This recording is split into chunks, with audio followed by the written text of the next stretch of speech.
and turns dreams into degrees. Your support provides laptops and other things to ignite that journey. To help, Chicago Fest West happens Saturday, March 19th at Mesa Convention Center, and the proceeds benefit College Bound AZ.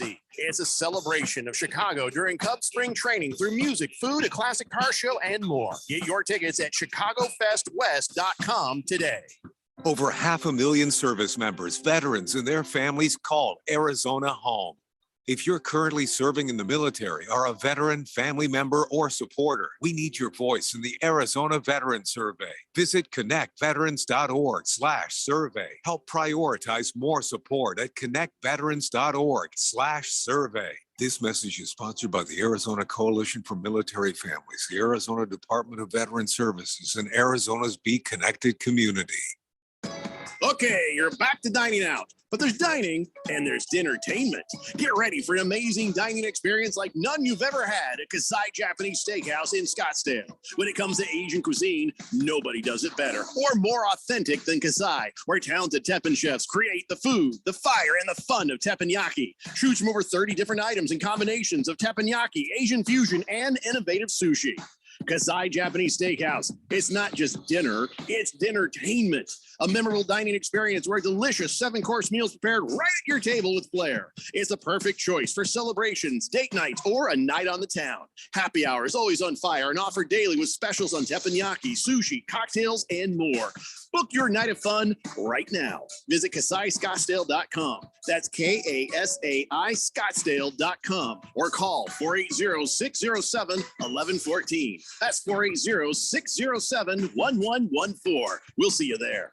Your home has gone way up in value, but have you taken advantage of it? This is Rob Canier with a phenomenal opportunity to tap into some of your home equity, earning tax-free income and eliminating your mortgage payment while staying in your home as long as you want. With home prices leveling off, don't wait to learn more about the new reverse mortgage. This is a safe and proven money-saving and tax-free income opportunity for homeowners age 62 and older. Call me, Reverse Rob, and learn more today at 602-REVERSE. That's 602-738-3773, or download my app by searching Retire Right with Reverse Rob. KQFN Tempe. Also transmitting on K25CD Phoenix at 99.3 FM. And K240U Fountain Hills at 95.9 FM. All right, people, settle down. Because it's time. Time for what? Showtime. When does it start? Right now. 3, 2, 1. Let's get on with the show. Let's do it.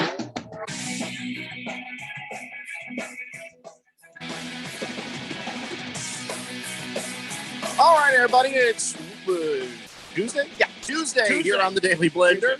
Yeah.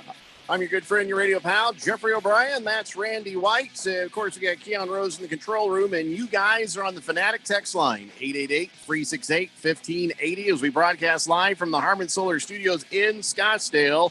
And, I was surprised, but we do have some Super Bowl leftovers that we can talk about. We're going to pick on the bones of that just for a little bit, but then it's on to other things.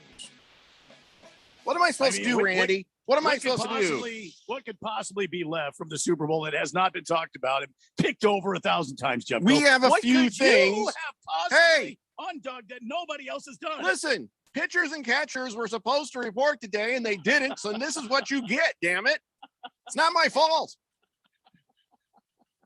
We were supposed to be talking about what was wrong with the Diamondbacks, okay? And we're not going to get that now. We're not going to get that. So I don't know what the hell else you want me to do. I just thought that you had uncovered something that everybody else had not done yet, and we were going to break it here. On the Daily. That's the direction. Nothing. 0%. But there are things that do bear a good conversation with the super fans of the Fourth Dimension at 888-368-1580. By the way, today is Susan B. Anthony Day. You know what the B stands for, right? Badunkadunk. Because she was hot. Susan B. Anthony had. You're really going to go on the air and say that? What?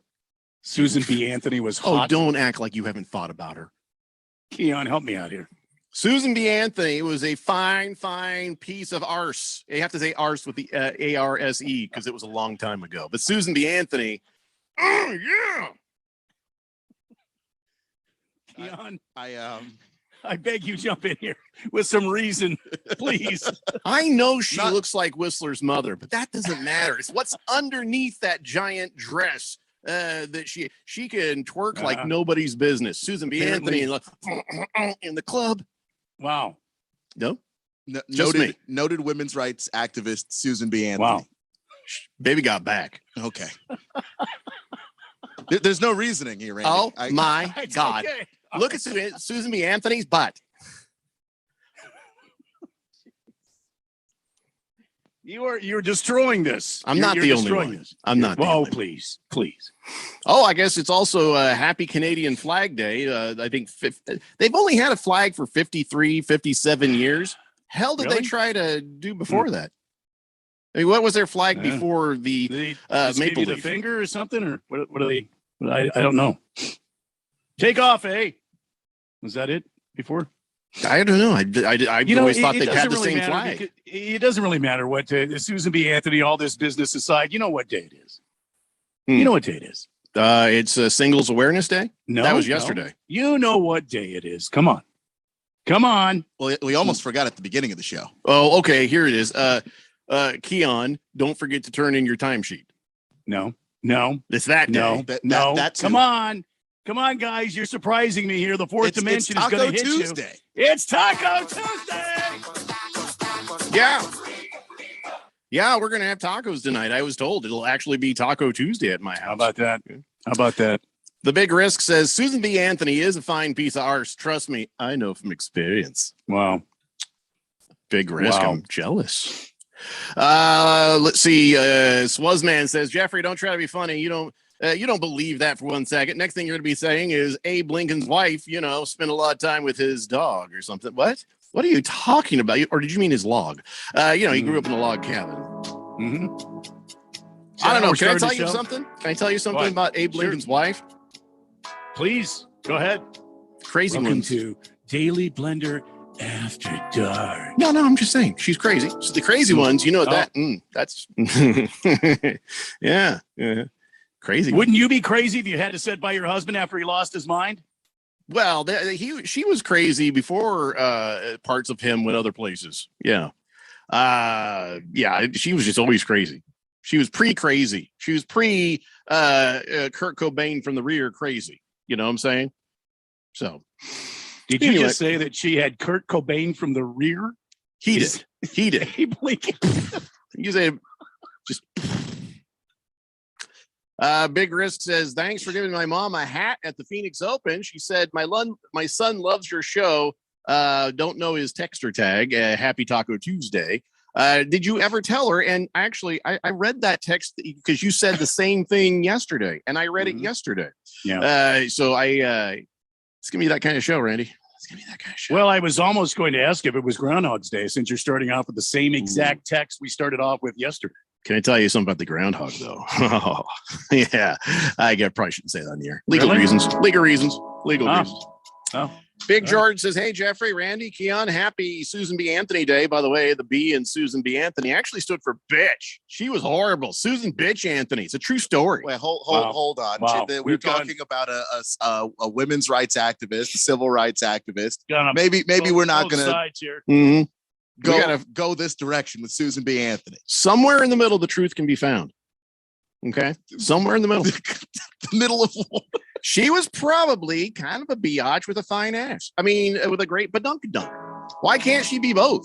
And that doesn't, for a man, it would be, oh, look at that assertive man. Look at that powerful man. And just because she was an assertive, powerful woman, we're going to go ahead and call her bitch, George? Is that going to happen? Why don't you focus on the things that matter? And that's that fine badunkadunk. That's what matters most. You don't even know that existed. There's a lot of dress going on. Wait. Over. Are you calling me a liar? No, I'm just asking you. You'd have to cite these sources. You have to cite these. So there's just a lot of dress over everything. To be honest, there's going to need to be a subpoena, and then I'll cite my sources. Yeah. Did you say pina colada? No, I said. Oh, Jesus Christ. We're 6 minutes into this show on a Tuesday, so I think we just know what direction this whole week is going, and I'm okay with it. I guess I just have to brace myself for it now. Pretty sure he said pina colada. I'm pretty sure that's what he said. It's a lie. It's pretty much a lie. Let's see. Man Bear Pig says Susan B was thick. What? I don't think. And what you said about Susan B is true? Yeah. Oh, dear God. Oh, George just sent me a picture of her. Susan B. Anthony. Google her if you don't believe me. Fed Fan says, great. So this is how the show is beginning. Guess I'll go shopping. Big Risk says, sorry, I was at work. I didn't hear the response. Apologies. We forgive you. Susan B. Anthony might not, but we will. And there's Toby. That's a drawing of her. But she does look fine in that drawing. Swazman says, I think the least pretty girl in Scottsdale this past weekend at Phoenix Open was an 8.5. Obviously, we had a lot of fun on the 16th hole. I think because you were having so much fun at the 16th hole, you thought they were all 8.5s. That's all I'm going to say. King Kittens, thank you for that. And he says, Randy, how about a Labatt's Blue, please? Is this in honor of Canadian Flag Day? Yeah. All right. Just a Tip says, good afternoon, gentlemen. Jeffrey, please be careful. You'll start calling Keon a liar, and you're just one step away from getting his flash anger. No, yeah. Well, what about my flash anger? When somebody calls me a liar, I know that Susan B. Anthony's, she could fill out a swimsuit. Of course, back in those days, there were just those roughly leggings, like sweatpant things. So, anyway, what were we doing? You were explaining and expositing over Susan B. Anthony and her. I asked my wife. She said that's my one hall pass. Is if Susan B. Anthony is your one hall pass? Yeah. If I were to run into her and stuff happened between me and her, my wife says it'd be okay. She said that's the only one she'll give me is Susan B. Anthony. Can I see the prescription for those glasses, please? Because I want to make sure they're clear and they are correct for you. And did you Google her? I did Google her, and I will do nothing of the sort. I've got some bad news about your hall pass. There hasn't been a Susan B. Anthony since 1906, so you're never running into her. You're never running into her. It's not. I'm going to come back in my time machine to remind you that I have a time machine, and that right now you look really foolish, Keon. Okay. Just Senior Wake and Bake says, hey, ladies of the traveling pants, sack up, numbskulls. What? Let me try it in the Shoresy voice. Hey, lady. No, it doesn't even make sense. I can't even do it. Just a Tip says, Susan B. Anthony never actually died. She turned into the AT&T girl. No, that's not true. Big Risk says 8.5. My mom was there and we look alike. What? What do you do? What are you talking about? Senior Wake and Bakes. Thank you, everybody. So what? Through some transitive property, it's he's saying he's an 8.5. He is, or his mom is. Well, he looks like his mom, so I'm not telling anybody. They look alike, so they're both. Maybe she's a 4.25 and he's a 4.25. Together, they're an 8.5. There you go. There you go. If anybody tries to rate my mom by any sort of number, I'm punching you in the mouth. I am punching you in the mouth. Don't even try it. My mom is a saint. Yeah, let's talk for one moment, just a little bit of a Bears notice kind of thing, Keon, and that is Josh Giddey. He just became the youngest player with 2 straight triple doubles. The Thunder took down the Knicks last night in the Garden, and Josh Giddey, this dude from Australia, he's 19, shot 11 for 22 from the field, hit 3 3-pointers, and of course they won the game there. But he's now the youngest player in history with back-to-back triple doubles. And that's pretty damn impressive in company with Luka Doncic, Magic Johnson, and Antoine Walker. That is fantastic company. And Josh Giddey, rookie this season. So that's going to be obviously put towards any rookie of the year consideration for him. The dude's an awesome basketball player. And the Thunder, because they don't even bother to attract free agents, this is what they do. They go out and draft top tier talent, and they seem to land it more often than they don't. So that's all the basketball I have for today. 888-368-1580. We're still trying to navigate this show in a post NFL era. I mean, the Suns play tonight, so we gotta dump all the NFL. Yeah, we gotta get. So we better drive this thing into port and load up on some basketball. I mean, that's all I had. I mean, I was going to talk about the Suns playing the Clippers, but the Suns should put a colossal beat down on the Clippers. I hate when you do that. I should. Favorites. I was tempted to actually put a bet on the Clippers to win because you gotta feel like the Suns are due for that loss to a lesser team right about now, don't you? Yeah, that's what I mean. Didn't they already have one against Atlanta? When was that? All I know is that they've got a crap ton of wins and a crap ton of wins in a row. I mean, if it's been 10 games, Keon, don't you think they're due? I thought they had the 10 games going and then they tripped up against Atlanta. I'm pulling it up on my thing here. Let's see. Trae Young went crazy in that game. They haven't lost in 5 games, but that, yes, you were correct. That was to Atlanta. And before that, they had 83 wins. So in a row. I didn't feel like scrolling all the way down. So that number might not be correct. Very nice. I like your enthusiasm, but I don't think it was 83. Well, whatever it was a lot. So what can we possibly say about tonight's game other than this could be the next little trap game that trips them up? I was thinking about putting money on it. Then I took a look at the Clippers and who they are and where they are right now. And I just started laughing. I couldn't do it. There's no way. There's no way. I'm not going to say those infamous words, but anyway, 888-368-1580. Let's go ahead and talk whatever rules left. And we all know that Van Jefferson's wife had a baby, most likely his, and during the Super Bowl, and he went and got to meet the baby afterwards. And we all know that Taylor Rapp dropped down on one knee and proposed to his girlfriend after the game. She turned him down. It was a humiliating moment, even though he had just won the Super Bowl. I don't think so. I know. I'm just messing with him. Of course, she's going to say yes. Who's going to say no to the guy with the Super Bowl ring? Nobody. Right. Nobody.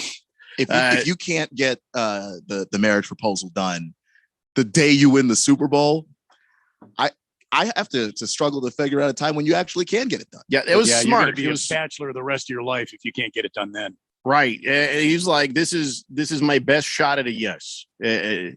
Winners know when to take that shot. By the way, Van Jefferson sounds like he should have like a classic rock hit or two from the 70s. You know, every time I hear Van Jefferson, I think about. I wasn't thinking that when you said Van Jefferson. I thought he's got a Chevrolet dealership somewhere in Iowa. He sells vans. Come on down to Van Jefferson Chevy Vans in Iowa City, Iowa. If I can't find your car, I'll find you a van. Yeah, that kind of stupid crap. I'll stand on a bug and eat my hat to give you a car. What is with it? The defensive players tearing their pecs. Eric Weddle, they called him up and said that he was just sitting there eating Cheerios, and they're like, "You want to come back and play?" Okay. And he went back and got himself a Super Bowl ring, but he tore his pec in the process. You know, I know J.J. Watt had torn his pec. It seems to be more of a defensive player's injury than anybody else's kind of injury. But he's like, "Yeah, I tore my pec. I'm retired again." Well, we will probably never see Eric Weddle again because why would he come back now? I thought he was going to retire anyway. I mean, he was already retired. Yeah, you come out of retirement for one playoff run, you get the Super Bowl, you ride into the sunset. What do you need to keep playing for? Yeah, he says, I'm retiring. Like Brett Favre, who retired. He just kept retiring. Yes, sir. I have a question. Randy White, 1580th Fanatic. Yeah, you in the hat. If a guy retires from the NFL, and he might have a Hall of Fame phone call somewhere in his future, but then he unretires to come back and play another partial season. Does his retirement clock waiting for the Hall of Fame, does that restart? Yes, you are on the clock. It starts over from that. It starts from zero again. Yes, it does. Ooh, and that would boy. But the other question is Eric Weddle.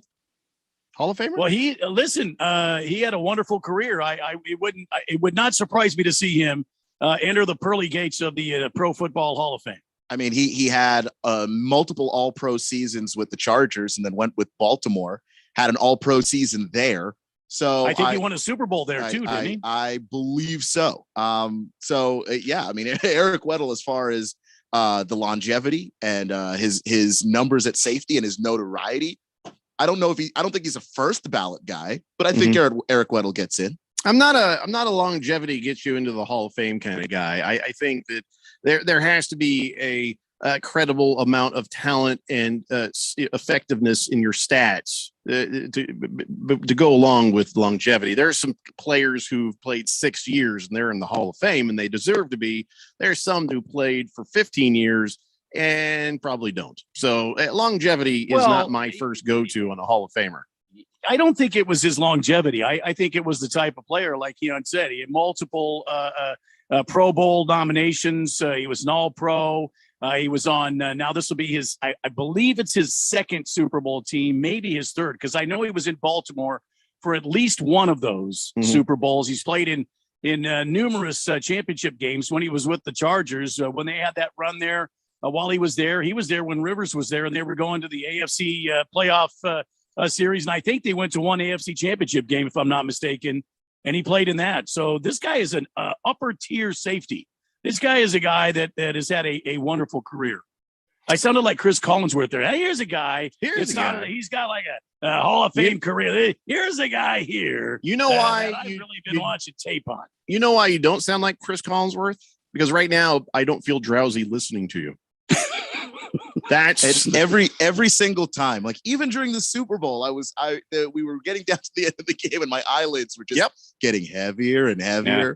First thing my wife said when she's like, "Oh, these guys," she's like, "Oh, damn." I like them. I enjoy the broadcast, but they hit that perfect sweet spot, being the last game of the day. Yeah, they will put you right to sleep. Well, later in the program, we're going to kind of talk about where Al Michaels will be going next. We know it's not going to be NBC. They want Mike Tirico in there with Chris Collinsworth. So Al Michaels heading somewhere. A lot of people are saying Amazon. Some people are saying the ESPN. We'll talk about that. And also, it's just we have no control over it, but we'll talk about where we'd rather he go. One thing is for certain, he is the best play-by-play guy out there on TV. I'm a big fan of Kevin Harlan, of course, here on 1580 The Fanatic, and sometimes he's on the TV. But, I want to know where he's going because I love listening to games when he calls them. And I don't know if it was him or Chris Collinsworth that made us sleepy. Maybe him with another partner might get him back up to the standard we're used to from Al Michaels. But we'll talk about that later on. We'll clean up the last morsels of whatever the hell off the Super Bowl, and we'll come back. It's the Daily Blender here on 1580 The Fanatic. This is Brent Musburger's Action Update on 1580 and 99.3 The Fanatic. Heads up, sports bettors. Right now, you can try VSiN All Access free for 30 days with no credit card required. Visit vsin.com/free month to sign up now. A few days off for the Arizona Coyotes. They are not going to play again until Saturday when they will be at home against the Los Angeles Kings. It continues to be a struggle for the Coyotes. They are 12-32-4. That puts them in 8th place in the Central Division. NBA basketball, the Phoenix Suns do play tonight as they have a marquee nationally televised game against the LA Clippers. Suns are 46-10. That includes a 24-5 record at home, while the Clippers a game within 500 at 29-30. Phoenix a 13-point favorite tonight. For the latest odds all the time, visit vsin.com. I'm Matt Pauley on Arizona's sports betting station, 1580 The Fanatic. Find more jobs on the new monster.com. Jobs for night owls, early risers. Jobs for people who do their best thinking in the morning or the evening or the shower or with TV cameras pointed in their face. Jobs for people who like the way they look in scrubs or in cowboy hats or tool belts. Even jobs for people who think they have a voice for radio. With more advice and jobs for career switchers, new grads, and digital nomads, Monster has all you need to find the right fit. Go to thenewmonster.com or download our app today. AZ Preps 365 is your headquarters for all things high school sports in Arizona. Brett Quintine, James Mello, and Jose Garcia keep you up to speed with all the action, highlights, interviews, and insider information for the prep sports scene. You need to tune in to AZ Preps 365 every Saturday morning from 8 a.m. to 10 a.m. on your new home for sports, 1580 and 99.3 The Fanatic. And always on at 1580thefanatic.com. When you run a business, you need to be in control. And while you can't control everything that happens in the world of business, you can definitely take control of your utility expenses with the help of Harmon Solar. Give them a call and see how your company can save up to 80% on that monthly electric bill with zero down and no payments for 12 months. Harmon Solar is a local family-owned company that uses top-of-the-line equipment. Call Harmon Solar, 800-281-3189. That's 800-281-3189. Or go to harmonsolar.com. Without education, poverty follows a family one generation after the next. But College Bound AZ provides educational pathway to students starting in the 7th grade and turns dreams into degrees. Your support provides laptops and other things to ignite that journey. To help, Chicago Fest West happens Saturday, March 19th at Mesa Convention Center, and the proceeds benefit College Bound AZ.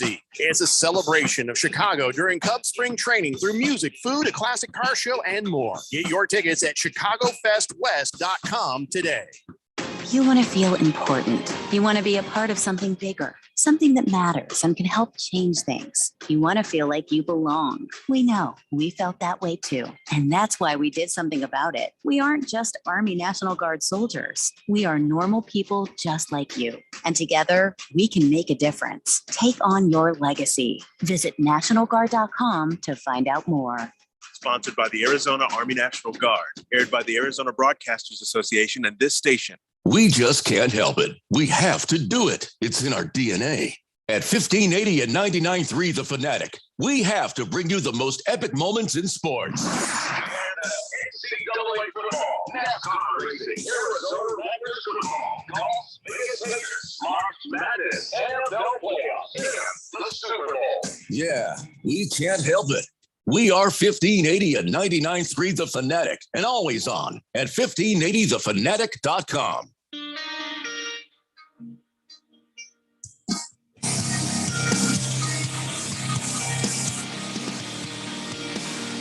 The Daily Blender here on 1580 The Fanatic. Tonight, you got Kentucky at Tennessee at 6:45 p.m. for some college basketball. Sent my wife some links from Amazon. You know, the black ruffly dress with the white ruffly collar. She said that's enough of it. So she will not dress up like Susan we're going back Anthony. She won't dress up for me. Yeah, You know? probably not like some 18th century curmudgeon. Whenever, listen, I take off my shirt and I'm like flexing, she gets her Magic Mike fantasy fulfilled. Why can't I get my Susan B. Anthony freak on? Yeah, you've heard her say that. Have you? No, I just imagine that's the way she sees me when I show her this gun and this gun. There's the disconnect right there. Of course, she probably hasn't seen Magic Mike, and she probably just when she sees me do this, she thinks Mike and Ike's, and she's just like, he eats a lot of candy. Well, whatever. Sorry, buddy. All right, yeah. I'm sexy. Berg says, happy afternoon, guys. Happy Canada Flag Day.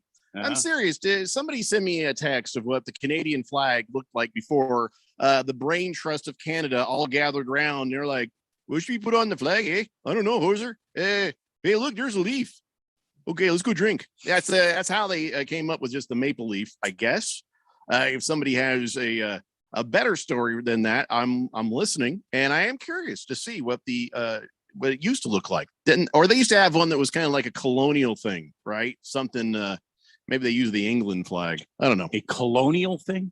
Well, not colonial, because they were a colony, I guess, or a territory of the British Empire.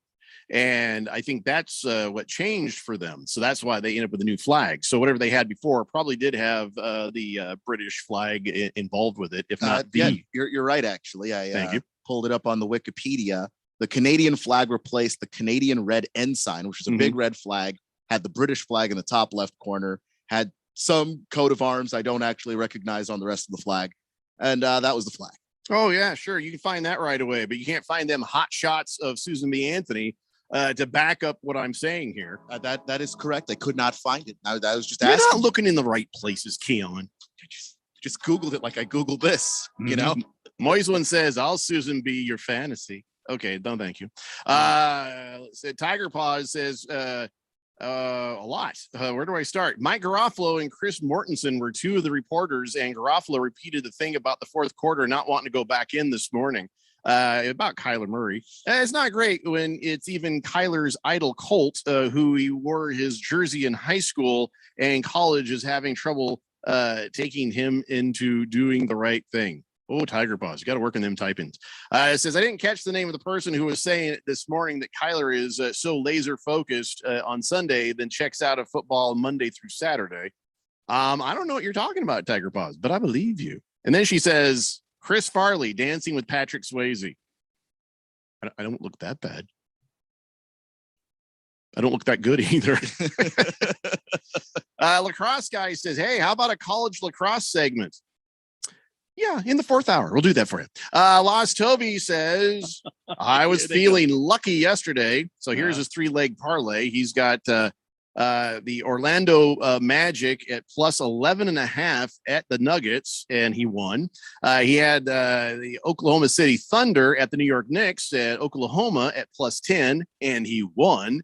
Then he had the Clippers at plus 6 over the Golden State Warriors, and he won. Mm-hmm. So the Clippers just beat the Warriors? Yep. They won't beat the Suns. Mm-hmm. There's no way Clippers, in the sad ass state that they are going to beat the 2 top teams 2 games in a row. I'm like 0% chance, right? Okay. I mean, they're a 500 team in the Western Conference. It's not like they're the worst team in the league or something. And, you know, you go out there and you have a team that's got Paul George on it and Reggie Jackson playing the way he's been playing lately. They have a puncher's chance of being in the game. I wouldn't say, you know, I would say more than likely the Suns win, but I'm not going to say, yeah, they're losing today. Well, I mean, I need to talk to Randy alone. A, you're kind of new, Keon. B, you called me a liar earlier, so I don't think you're invited to this conversation. I just wanted you to cite your sources. I did not call you a liar. Hey, Randy. Citation needed. Randy. Yes. Is it bad if I bet against the Suns? I'm a big Suns fan, just like you. You remember what our pal Josh Applebaum says. Yeah, you got to take your heart out of it. You can't bet with your heart. Being a contrarian and everything. Yeah. I would look what the over under is, and maybe you can do that. I know. You know, you can win good money on the over under. Listen, when it comes to fantasy football stuff like that, I don't mind. Or there are picks. Yeah, I picked against my team all the time. Yeah, but when it comes to money, I start to feel like it's dirty. I get you. But you're so up right now, monetarily speaking. Yeah. I guess I could just put $1 on it. There you go. 3%. Remember that. And if it helps reverse jinx, and then the Suns win, I'm not gonna be mad. Yeah, it's strictly business. It's nothing to do with whether you love your team or not. Strictly business. I'll do 1%. And if you do the spread, it's a 13-point. How did he spread. get in here? Yeah, Jesus Christ, Keon. You're like okay. that little. You're like my puppy. I keep saying, stay over there, and every time you turn around, there's a face right there. I was listening outside the door. Okay, I got a little curious. Maybe knock. Next time. I mean, did you not see the yellow and black tape on the floor? I didn't think that was. That's for the quiet zone, Keon. It's quiet zone. I didn't think that was for me. I feel violated. That's a shame. I was just trying to offer some friendly on advice. Susan B. Anthony Day, even Keon. You're ruining Susan B. Anthony Day for us. Well, for you, I think it's just you. Yeah. Well, to be honest, nobody can because she lives up here. Rent free. That's right. Clippers plus 13 says, sounds good. That is a big line. All right. You know what? I've already made my bets in the Daytona 500 too, by the way, Randy. Oh, did you? Who'd you take? I'm not telling you today. I thought we were going to talk about it later. I was just interested to know who you did you spend some time doing some research? Who did you take? I did. Come on. All right. Before I make my bet on the Clippers, it's a crap shot, but crap shoot. All right. So here's what I did. I took a look at it. And I immediately found Cole Custer. And because he's one of my favorite picks for NASCAR races, he has yet to win for me. Yeah. But I put $1 on him to win 51. All right. And then I was like, I remember you talking about Michael McDowell. Yeah. And I was like, yeah, didn't we meet that kid? I think we met that kid. Yeah, we've talked to him. Chief and somebody else got to Eric, I think. Chief and Eric actually raced against him in the go-karts. Oh, no kidding. at one point. Yeah. And I remember when I was out there, I interviewed him, and he was a very nice kid. Yeah, he's a very nice guy. And so I put $1 on him to win 61. So that would be a back-to-back champion right there, because he's our reigning 500 champion. Right. So I figured, why not those? And then I got serious with who might actually win. Okay. I put $1 down on Denny Hamlin to get 950. I put $1 down for Bubba Wallace, because every time I bet on NASCAR, I'm putting money on Bubba Wallace, because that's my guy. Your guy is Martin Truex. My guy is Bubba Wallace. Yep. And then I remembered hearing the name Kevin Harvick come up quite a bit. I put $1 on him. So I put $1 on each one of those guys, and I could win anywhere between $9.50 and $61. Oh, there you go. Let's hope you're reeling the big fish. So what did you think about my bets there? Were they foolish, or did you see a method to my madness? I don't think they're foolish at all, because you have a couple of great things going for you. Number one, this is the first race of the season, the first official race of the season. It's the biggest race of the season, and generally on the Daytona 500 or the mid race in July, the Coke Zero 500, it is a crapshoot at who could actually win this race. So I think you have a great chance of cashing in on one of your drivers.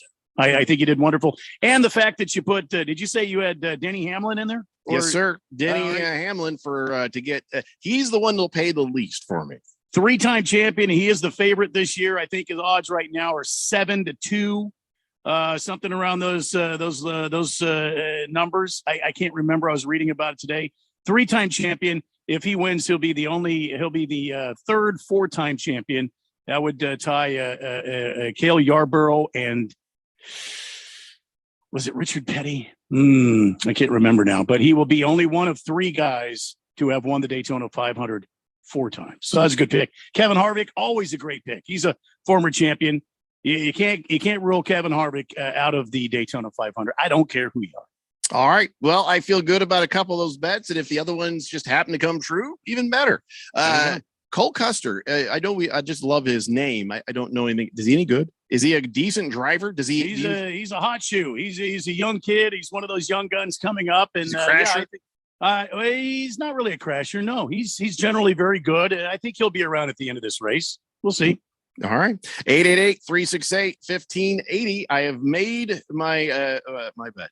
Keon, do you know anything about NASCAR? I think you spent some time in the South. I thought that was like required reading in elementary school.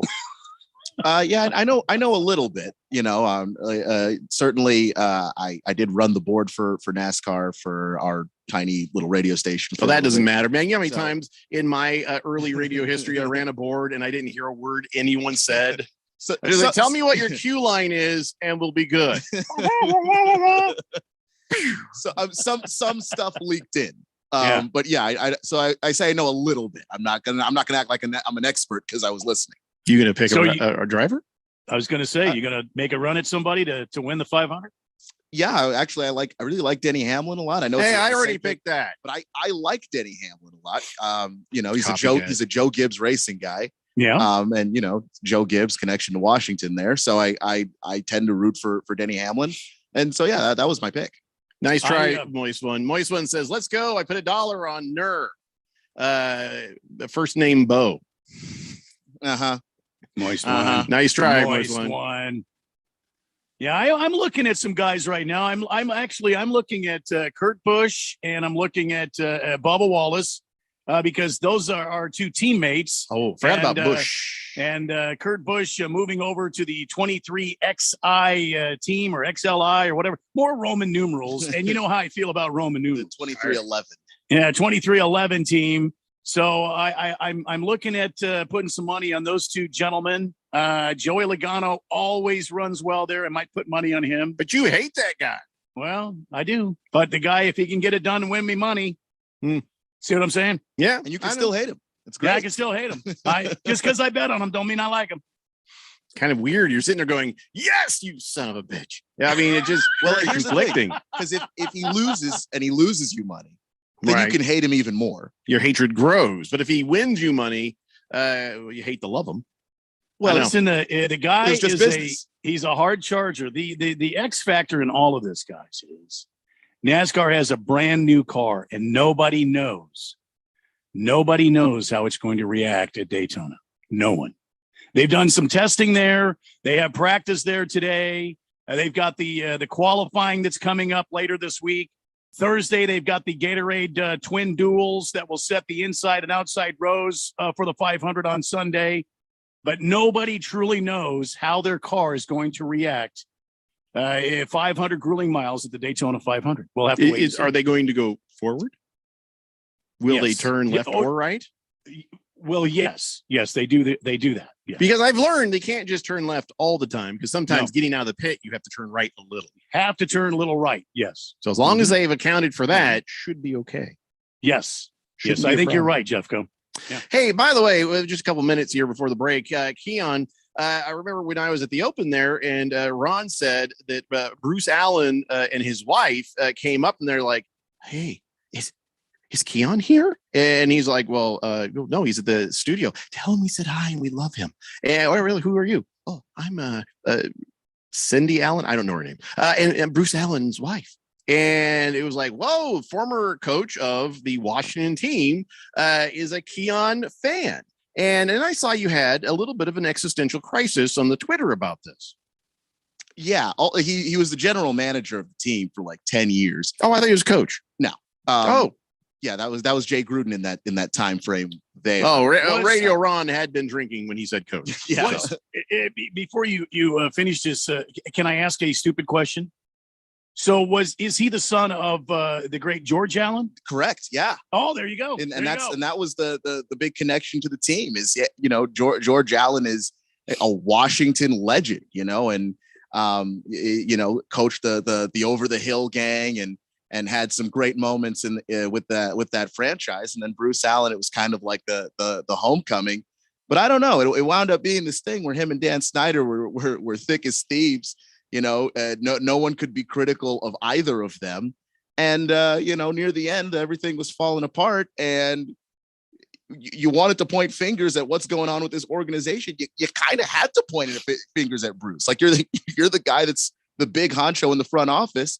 And awful decisions are being made constantly. And, of course, when the investigation stuff happened, some of these stories involved Bruce Allen. So, like, as Washington fans, we've been critical of Bruce forever. So it's just bizarre now. Like Bruce Allen listens to me on the radio and actually asked for me by name. And I'm like, you haven't mentioned him by name. So probably he, until now. But now, until now, just are we sure he's a bad guy in this? Or would you like to sit down and have a conversation with him about it and say, tell me your side of the story? Yeah, I mean, it's a little bit of Are both. you too close to it as a fan? I mean, I'm close to it as a fan, but I'm also just a really interested person in just how does that stuff go down? Because it just feels like everything just fell apart at the end. And the monster quote of Bruce Allen's entire tenure there is the team is falling to pieces. And Bruce Allen stands at the podium and somebody asks him a question about the culture of the team. And he said, well, the culture is damn good, actually. And literally everyone went, what are you talking about? It is not. It really isn't. This is awful. We're about to draft first. You know what I mean? Like, this is not a good culture. This is a bad team with bad players. And how did we get here? So, but you know what I'm seeing, though? If Bruce Allen is here in the Valley and he's listening to this show and he's like, I really like that Keon guy. The reason he's gravitating towards you is because you love the Washington football team. And of course, even though he may have made some decisions you didn't agree with, or maybe there was some trouble, behind the scenes. But this is a guy who it sounds like if he's gravitating towards you, it's because he loves that team too. You can love something and be no damn good for it. But I'm just saying, you might find some common ground where at least maybe you could learn something where you're like, okay, he's not a bad guy. And it's not, maybe he was a little hamstrung by his owner, who we all know is a dirtbag. I mean, that's public dirtbag. Dan Snyder, dirtbag. But maybe Bruce Allen has a story to tell. Yeah, I'd be interested in it. Yeah, I want to hear his side of the story because of course, I can say all this stuff as a fan. I wasn't in the building though, so a lot of the stuff we're getting reports, and it's a lot of speculation. You just feel certain ways about things because you don't have any power as a fan. You're just sitting there watching this thing that you love crumble and burn for like the 15th time in your life. But yeah, I'd love to hear his side of how it all went down. Like, what were you thinking? What was anybody thinking in that building? Well, I think you could have a very level-headed conversation with him about any of these things. You and I, on air and off air, have had some, pretty deep conversations about some big issues. And, the thing I've always appreciated about you is how level-headed and open-minded you are in a conversation like that. So I really think you'd be the perfect person to talk to Bruce Allen and get his side of the story. Now, if we had a producer, we could probably get him on the show. Well, I guess I have to see what I could do. Though there was clearly an opportunity at the Phoenix Open. I wasn't there at the time, but yeah, okay. I'll poke around and see what can happen, because I actually do want to know, and I guess there's an opening there. Yeah, and listen, we don't normally have guests on the show. I more care about what the super fans think than anyone else. But because you're part of the show, Keon, and that's your team, and if you have a chance to get some answers, we support you 100%. Well, I appreciate that. In the third hour, in the first hour, just the first hour, only at the 3 o'clock hour. Well, it works for me. Just saying. All right, we got to take a break. When we come back, we'll get back to the text line, which I am now woefully behind on. Hang in there, kids. It's the Daily Blender here on 1580 The Fanatic. Westwood One Sports presents this special update on the 2022 Winter Games, sponsored by AutoZone. Get in the zone, AutoZone. Day 12 in Beijing is an important one for the U.S. women's curling team. It could be their last. 2 final matches in round-robin play, win both, and Team USA moves on to the semifinals for the first time since 2002 in Salt Lake City. The U.S. matches up with Canada in about 3 hours and Japan early tomorrow morning. The young prospect-filled U.S. men's hockey team is in the quarterfinals tonight against Slovakia, just after 11 p.m. Eastern. Team USA, the #1 seed after a perfect run through its group with wins over China, Canada, and Germany. 20-year-old Sean Farrell, a Harvard product, is the second leading scorer in the tournament with 6 points, 3 goals, and 3 assists. With this Winter Games update, I'm Ted Emmerich, Westwood One Sports. Get in the zone, AutoZone. Welcome to AutoZone. What are you working on today? So you've got an oil change coming up. We can help you save on the right oil for your vehicle.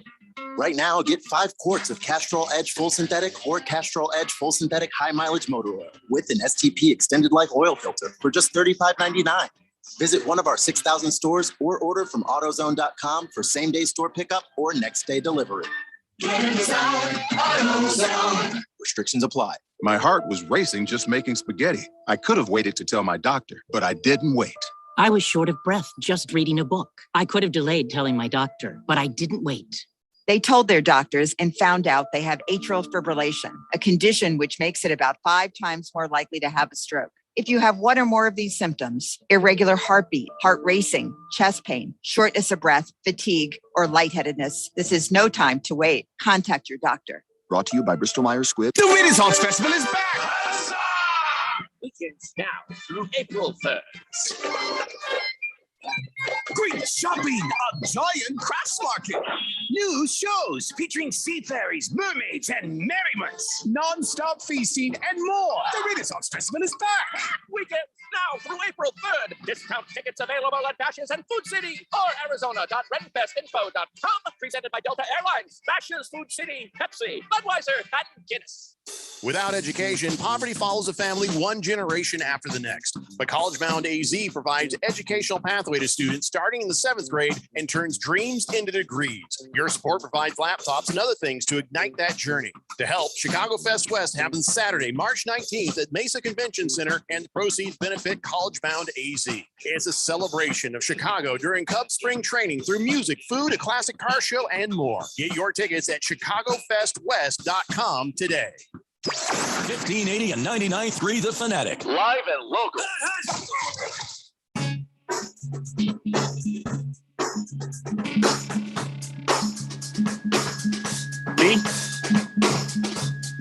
Welcome back to the Daily Blender of 1580 99.3 The Fanatic, your Arizona sports betting station, your home for sports. Got the men's basketball March Madness headed your way very quickly. I want to tell you, though, there's great opportunities for you to make a little scratch when it comes to these events that are coming up here. And you can do that with FanDuel. As soon as my As soon as my doggone script will open up here, my computer's acting like a fool. FanDuel. He's gonna do a FanDuel read. They've Soon got as his script opens up, Yeah, he'll just do that FanDuel read. starting. And Yes, his computer is slow. Computer is slow. A Commodore 64. No, but it's he's a going to read Mac. his FanDuel read Ah, as soon yeah. as the damn thing opens up. Okay.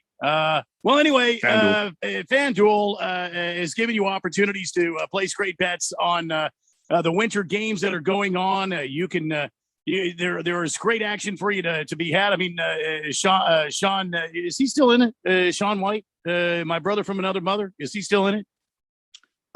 You're asking us Olympic questions? I think he was he did his last event over Hmm. the weekend. No, that's too bad. Well, you still got the men's hockey team should is still still bet on going. The women's hockey team is going on. You've got the long form and short form, other events that are going. A bobsled. I hate to talk about the figure skating. I really do.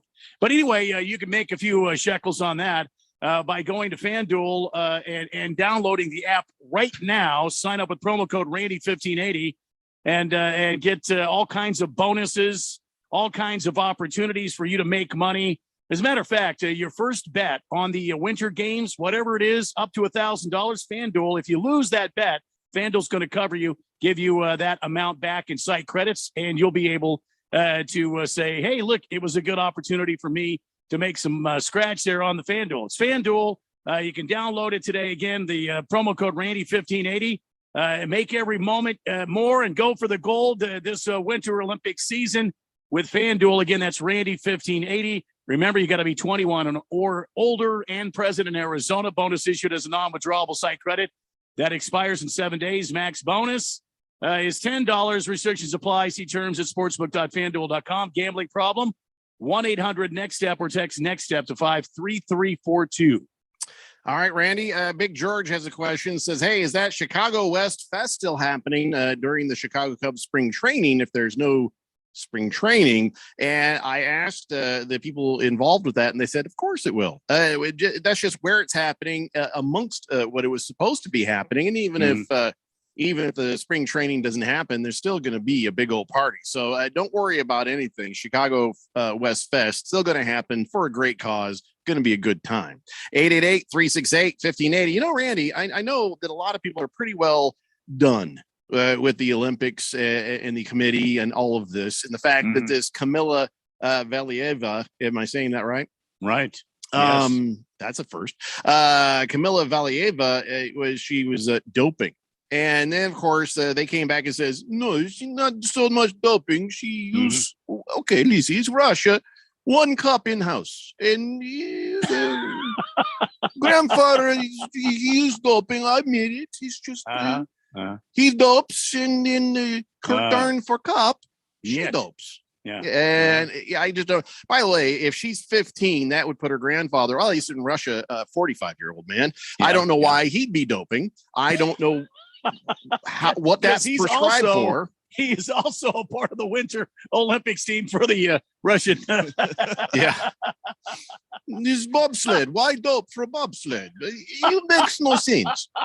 But so I listen, she's the poor girl. You know what? I don't know that she had a choice in anything. I feel bad for her. And of course, this is going to take a toll on her as a human being. It's not the kid cheating. It's the Russian Olympic Committee that's doing the cheating. And she's really a victim, if nothing else. Well, but that doesn't mean she should get a medal. They should shut down the entire thing. Send the Russians home. Because it's just everybody is doped. Whether they know it or not. And it's wrong. Every part of this is wrong. And I just, how do you with a straight face tell me, well, it's contamination from her grandfather's medication? What, did she warm it up in her mouth before he had it? How is she contaminated by it? It was some sort of heart medication that's not on the okayed or approved list. She did not require it. She had no health situation. And you know who I feel really bad how about? did she accidentally get it if we want to believe the ROC? Well, there is no real. You see what I'm saying? Definite answer, and this is, you're exactly right. This is an open check case of doping. Game over. Sorry, you can't compete. Sorry, you're disqualified. Sorry. because look what they did, and rightfully so, with the American sprinter from the summer games. She was disqualified because she was going through the trauma of her mom passing away. The Olympics says a zero tolerance policy on doping, supposedly, and they found traces of was it marijuana? She wasn't doping, but yeah, she Right. was. She But it was it was not even marijuana. performance It was a enhancing. violated substance. Exactly. It's a violated substance, and they shut her down. Now, what makes that any different than what's happening here in the Winter Olympics? And if there's no corruption, then what the hell are we seeing here? Well, maybe it's because some people are just about ready to start some trouble in Ukraine. Maybe they're scared we won't invade. I don't know.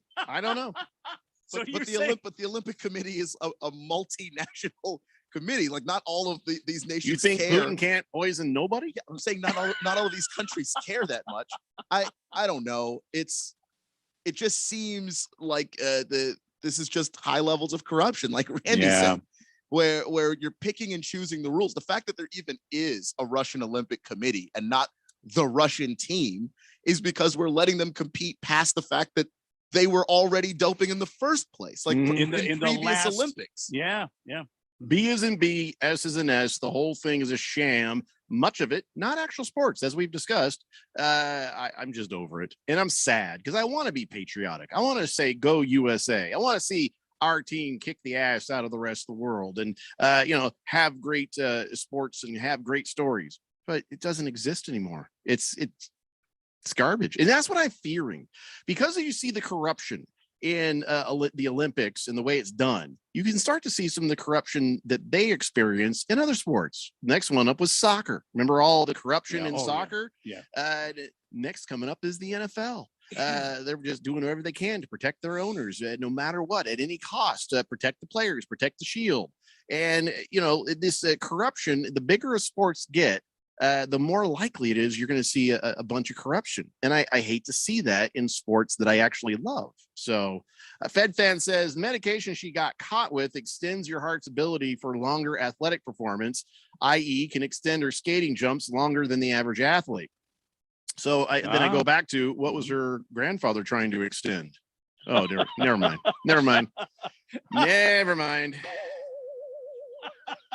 Really don't know why I didn't think of that.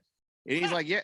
King of Kitten says, yeah, how did she get her grandpa's medication accidentally? Was she tongue kissing her grandpa? Ooh. Hey, listen, this isn't Arkansas. We're talking about Russia. I don't even know if it's like that there. We're not talking about the New England Patriots. Come on. Cowboy Sparky says, computer's slow because you need to flip the floppy disk over and boot up again, Randy. Then check the dial-up number. That should work. That should help it go quicker. Thank you very much. Says, I'll get right on that. I'm no scientist of rockets, but that should work.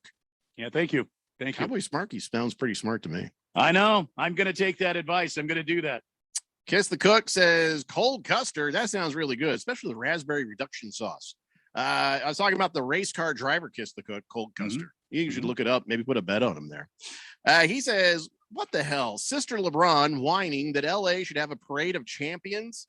Oh my God, anything to have attention on him, right? I bet he would want other athletes to thank him for his brilliant idea. If his head gets any bigger, it'll be a ninth planet, you dumbass. Well, yeah, here's what he's talking about. LeBron James has said, hey, there's going to be a parade for the Rams. Well, it should be a giant parade for the Rams, the Dodgers, because the Dodgers did not get a parade because of COVID, and the Lakers, who didn't get a parade because of COVID.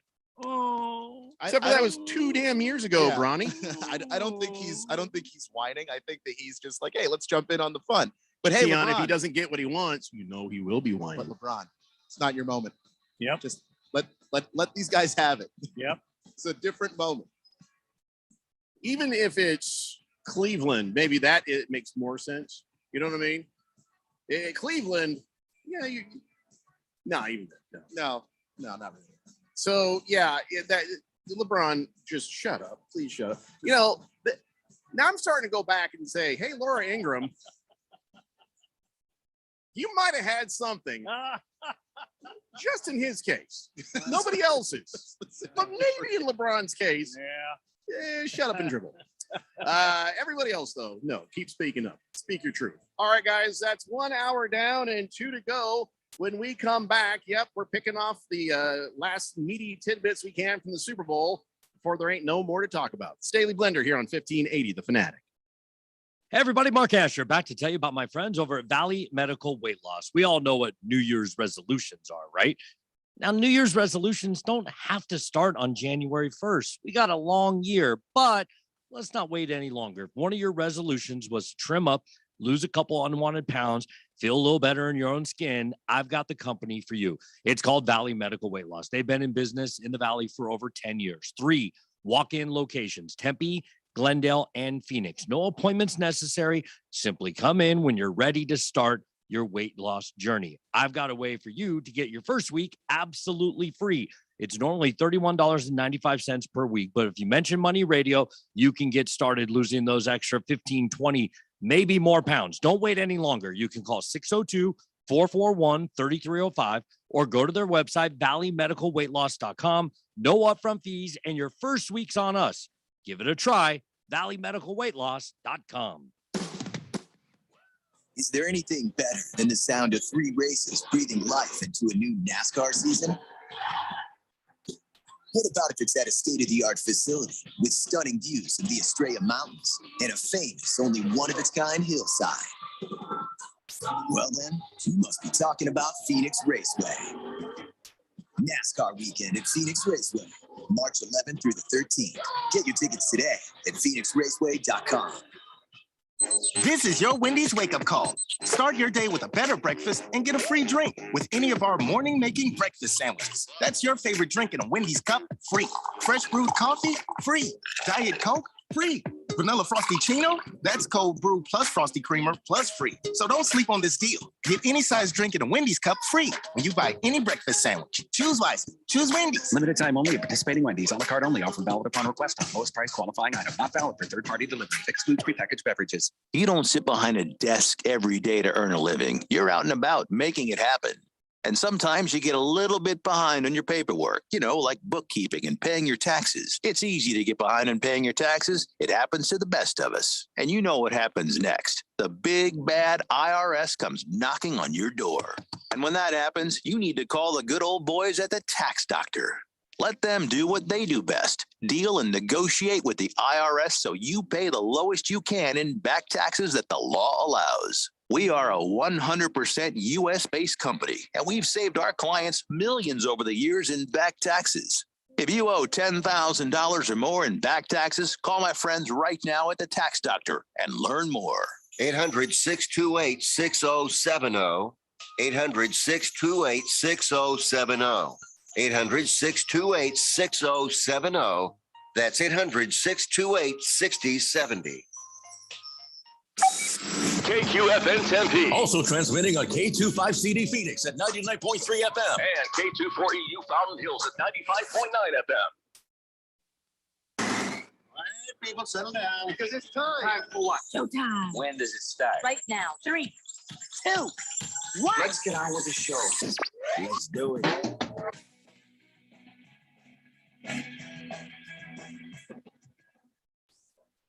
All right, everybody, it's 4 o'clock here on the Daily Blender. I'm your good friend, your radio pal, Jeffrey O'Brien, alongside Randy White. We got Keon Rose in the control room, and you guys are on the Fanatic text line, 888-368-1580, as we broadcast live in the Harman Solar Studios in Scottsdale. Coming up in the next segment, the last 4 downs of Keon Rose.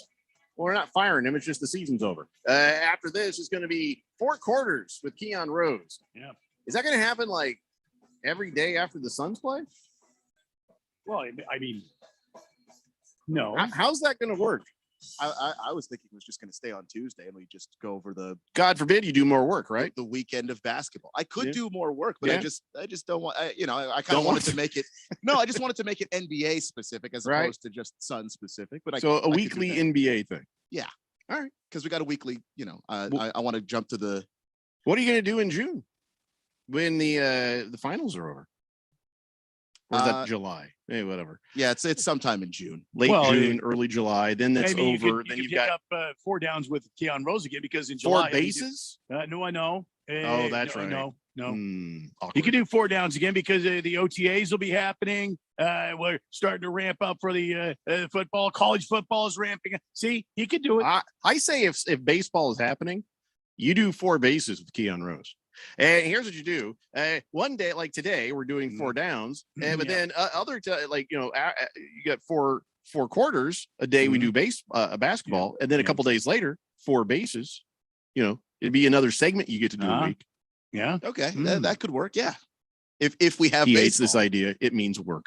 I don't mind work. I don't. I just want to make something that's good and not something that's interesting. That's all I push for on that. But yeah, that could work. I don't know if we're gonna have baseball. Well, for lack of other ideas that you were supposed to come up with 6 months ago, here's one. They have been shot down, and so I'm one. working. You sensitive little Nancy. It was not just one. I had a few, no, it was a few. We had one shot down literally on the air. And you shot down several before they ever made it to air. I thought you were joking. I went home and wrote that in my diary. Keon made a funny joke today. Randy and I had laughs about that. Many laughs. Here we go. Okay. Well, look, the point is it wasn't just one idea.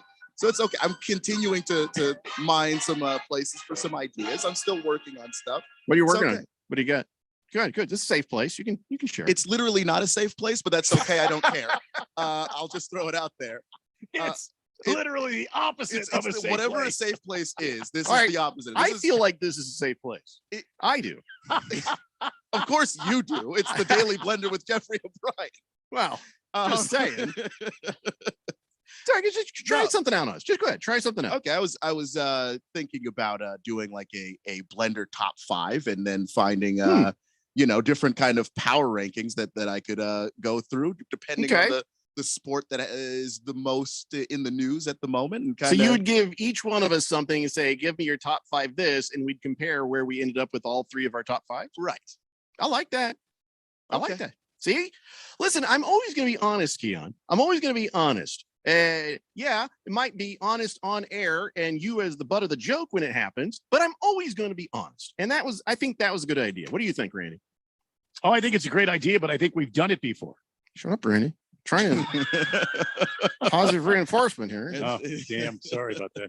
No, we've never done that. No, this is a totally brand new thing we've never done before. Well, whether or not you've done it before, if you bring it back again. I don't remember us doing that, but I had COVID. So there's a lot of stuff maybe I don't remember right now. It's not going to hurt my feelings if it's been done before. It's all good. When do you want to do this? We can just do this any day you want. Any day you get the idea, Blender top 5, we'll do that. Okay, because I was trying to, obviously we talked about trying to get one for every day of the week. So that has not really happened. So I'll take this twice a week. It's just something, Keon. Give us something. Well, does this sound familiar to you at all, Jeffrey?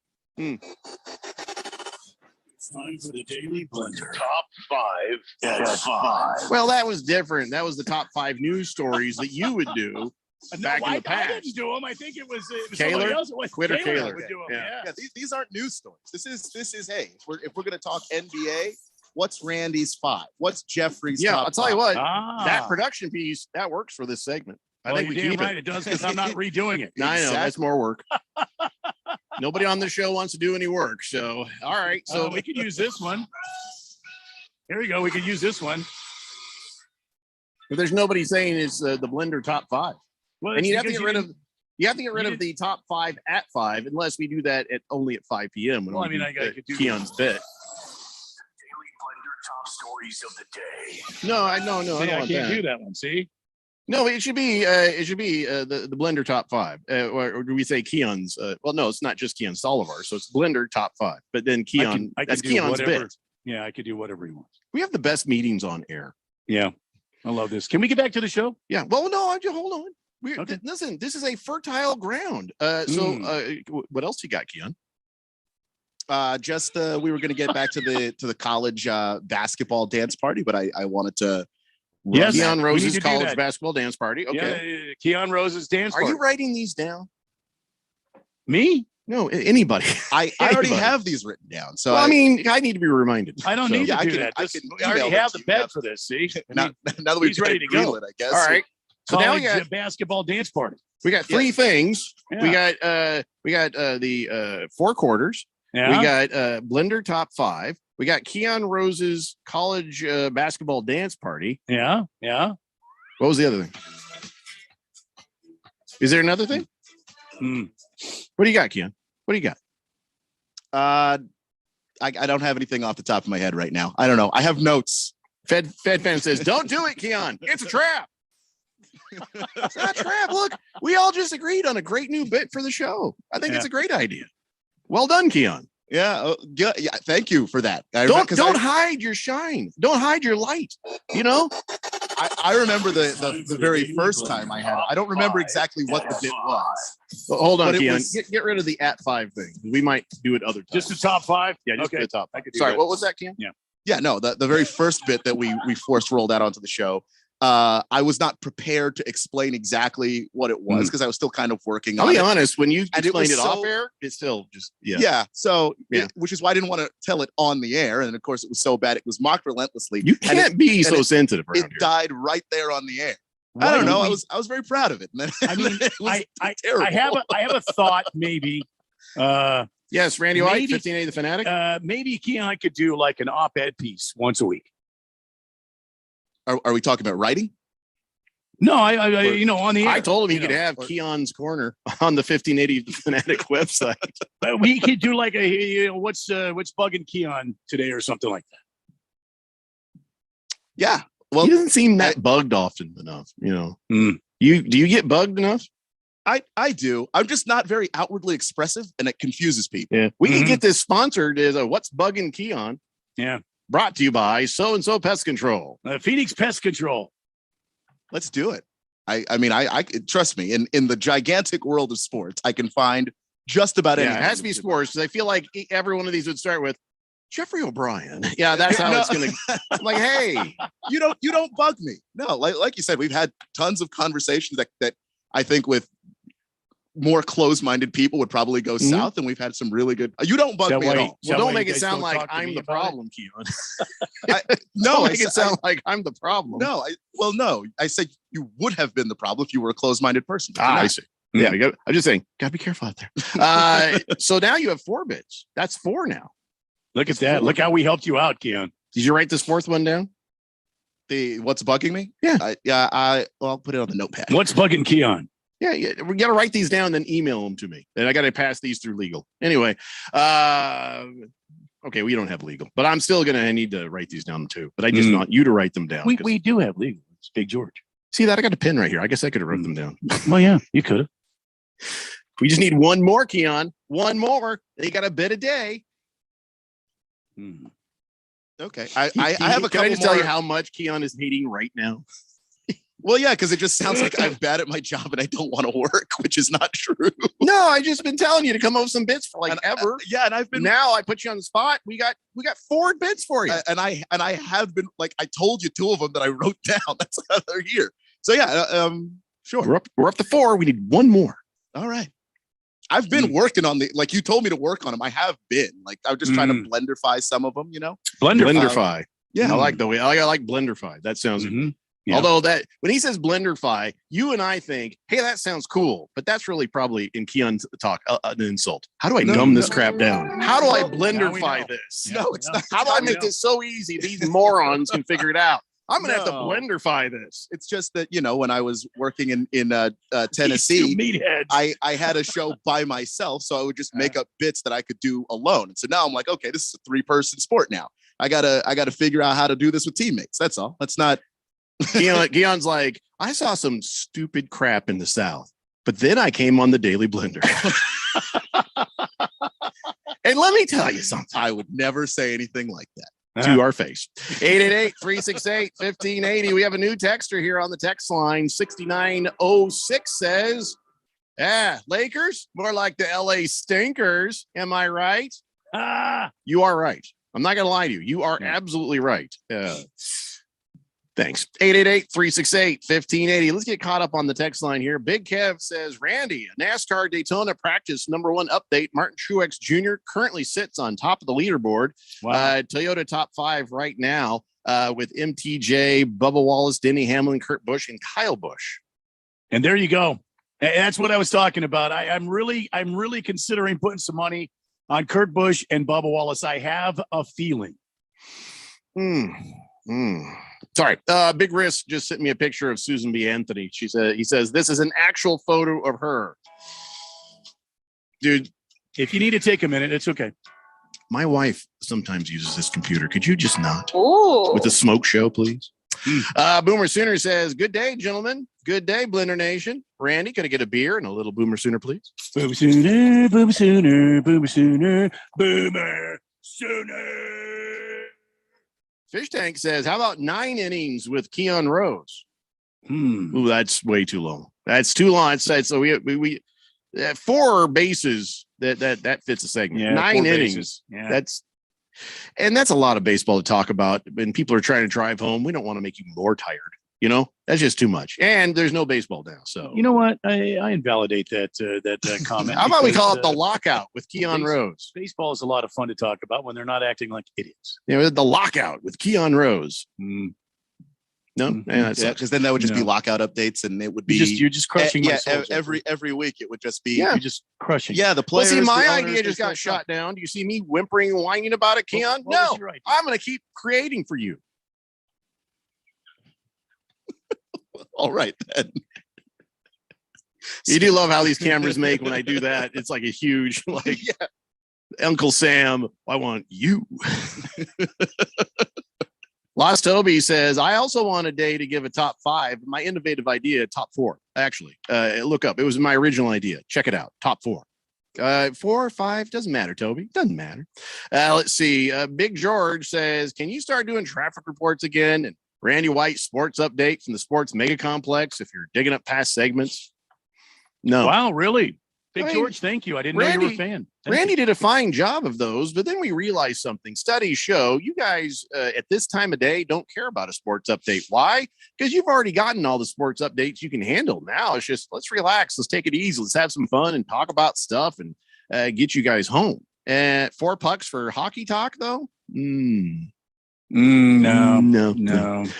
Especially not now.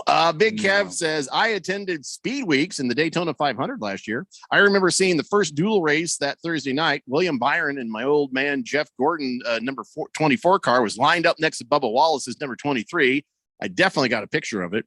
2 of the most iconic numbers in all the sports, both made famous and represented well by JG and Michael Jordan, respectively. Definitely got to get that picture for you. Thanks, Big Kev. Looking forward to seeing it. Thanks, Big Kev. Yeah, it's awesome. Ooh, Hefty Lefty. How about this? High Heat with Keon. It's already taken. Chris Russo will sue your ass off if you try to take it. Okay, good to know. I've never listened to the Chris Russo guy.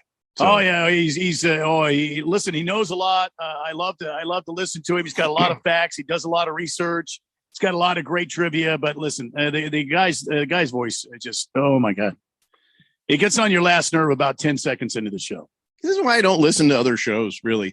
Every now and then, if I'm driving at a certain point, I'll catch like Jim Rome or something. But in general, I don't like to listen because I'm afraid I don't want this show to become something else. You know what I mean? Because I might be tempted to make it something. This show is very different all by itself.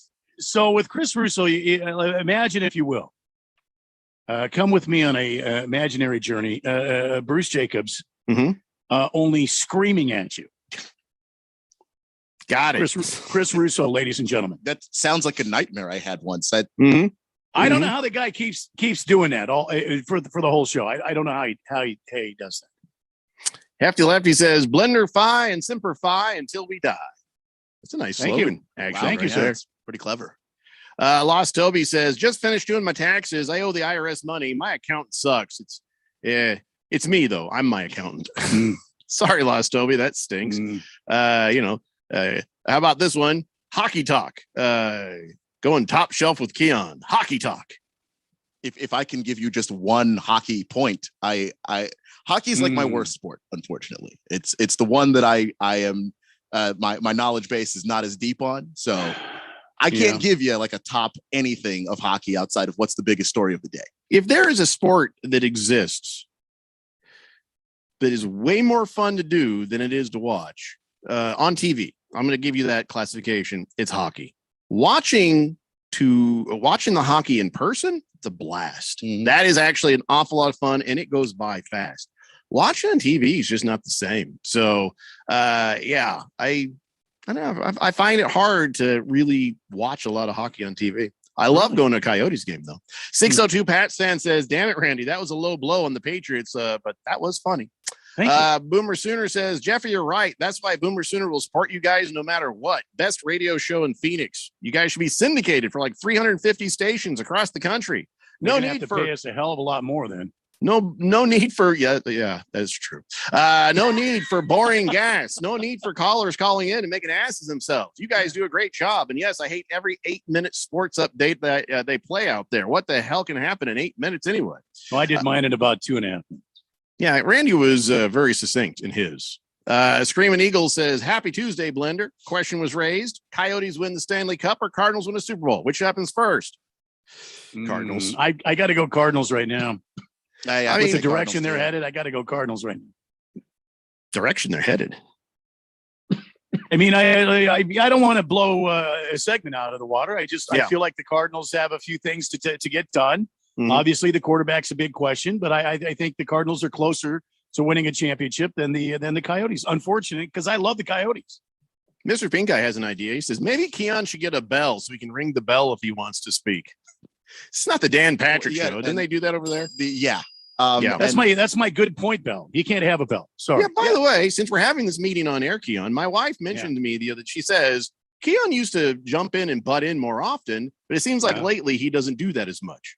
And I'm like, well, I didn't notice because I'm talking. But why is that, Keon? If it's changed, it's been unconscious. I don't feel like I've stopped, but you're unconscious. Did you hear that? He's unconscious. No, I'm saying I haven't done He's it. out cold with his eyes open. Are you drinking again, Keon? Or did you mean subconscious? No, I meant subconscious. Oh. Well, yeah. Keon probably just leaves the studio today and goes, ow, my balls. No, we got broke. We got tacos later. That's where my mind is. That's a way to be in the moment during the show. That is what's carrying me to the end of all of this. Is, you know what? This is a dream of tacos in a faraway land. Ground beef and cheese later. Well, whatever it is, you just jump in and talk when you feel like you need to talk. I think I do do. Except for when I'm talking, you shut the hell up. Hour and 40 minutes to go. I've got tacos. I think I jump in when I have something to say. However, your wife is the person outside of the show, so she's probably a better observer than me. Countdown to tacos with Keon Rose. I just have the tacos song just playing on a loop in my head. It's unfortunate, but that's Tuesday. Thundersnow. That was a joke. There will not be a fourth hour of the Daily Blend. Sorry. Tiger Paws says something about Siri. Pink Eye says maybe Keon. Oh, I read that one. Lost Toby says, oh, here's the good news. I am getting $2.41 back from the state of Massachusetts. Well, I mean, every positive helps. Congratulations. And I don't know if this is an odd comment, but I'm going to read it. He says, the more I listen to other shows, the more I appreciate this show. So maybe just listen to this show. Yeah.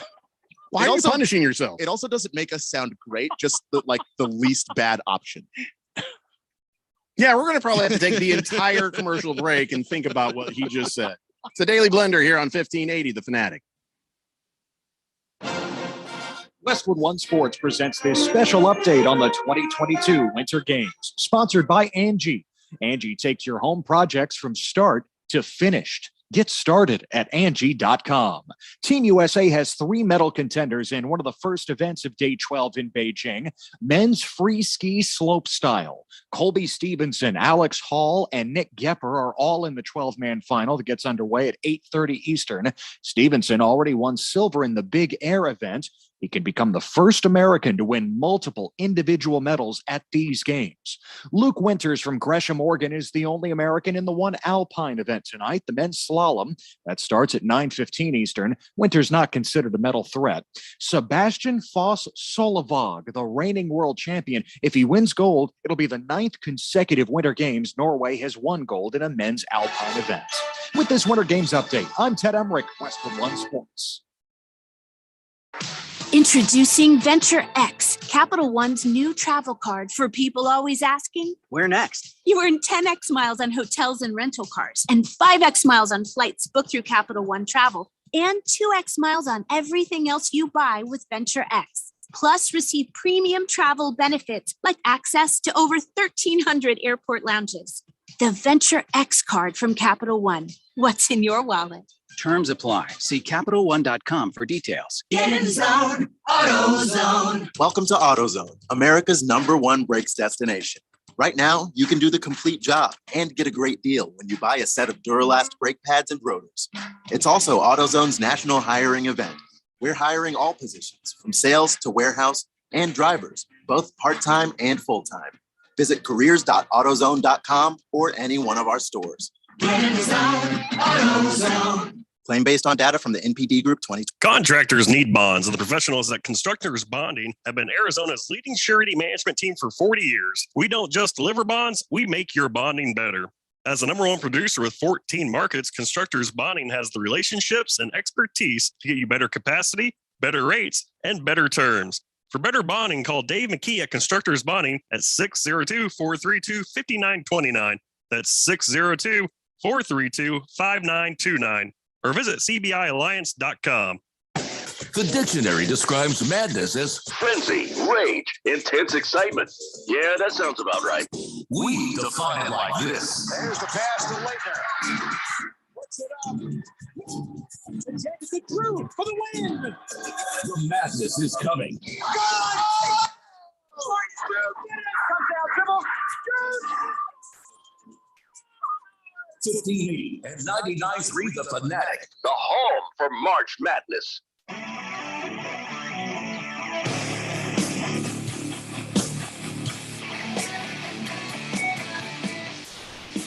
It's the Daily Blender here on 1580 The Fanatic. Got GCU on Wednesday night at 7:45 p.m. taking on California Baptist. Then on Saturday, it's 5:45 p.m.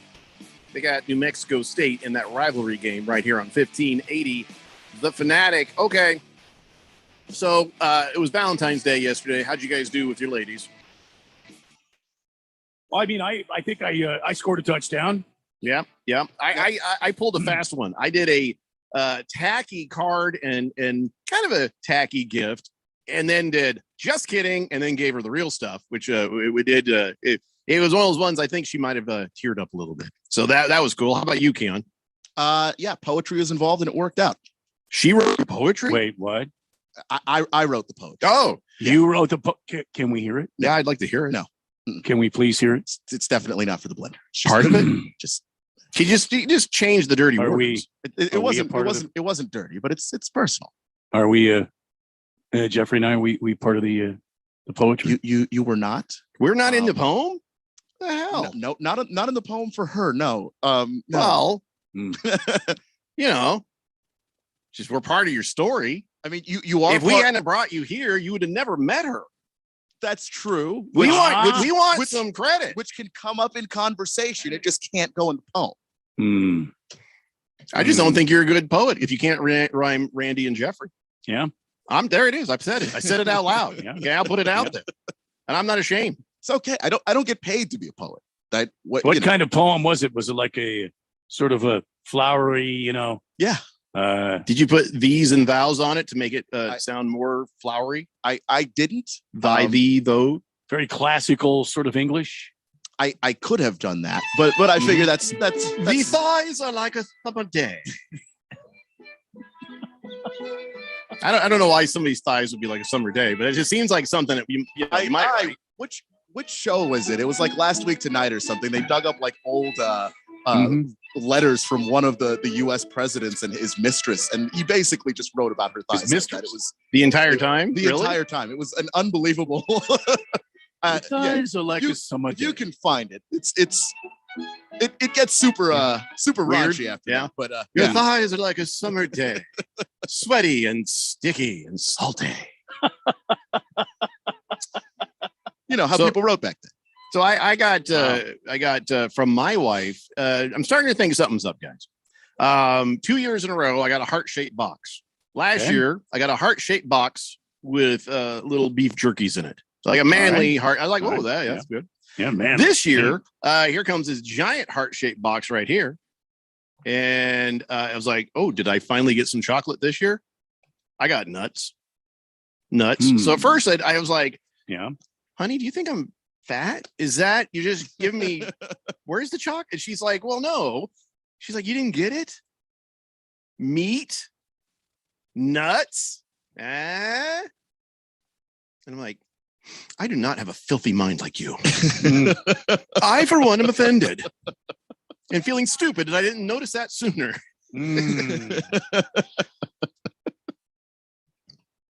So, but now I'm like, well, I think she just thinks I maybe shouldn't be eating chocolate. I don't think that's what No. I'll believe what she's saying to you. You know? Yeah, I would go with the first response she gave you. I believe her now because here it says on the box, nut cravings. She might have been telling me something. Oh, right. Yeah, you were supposed to be telling me something. But it's time now for Keon Rose's 4 downs, ladies and gentlemen. That's right. 4 downs, where Keon Rose asks us questions and stuff. I forget we haven't done it in a while, so I'm sorry. I don't remember how to introduce it. Yeah, no, that's basically what it is. Do we have time for it now? There's always time on this show. Listen, can I be honest? We're the only. No, listen. We're going to talk about my meat. We're going to talk about my nuts, and we're still going to have time for the segment. And I'll tell you why. The morning show is never on time for a break. They are 5, 6, 7, 10 minutes late for a break. We're the only show that even comes close to sticking to the clock that we have. And no other show does, except for the CBS sports shows because they're professionals. But we're the only show that even gets close. So if we go late on this segment, by God, I think we've earned it. Keon Rose, you do your thing. Thank you, Jeffrey. I appreciate that, and we'll just roll. Do you want right some into of my it. nuts? Later. Okay. This is there's a little bit of distance going on there. My nuts are always salty. Let's just. I need to change the music. Let's just we're good. Get right into 4 downs. First down here. Let's just start with the LA Rams. Yeah, you know, they start to do the thing every year. The Super Bowl's over, and before you even wake up the next morning, the Super Bowl odds for the next year are out.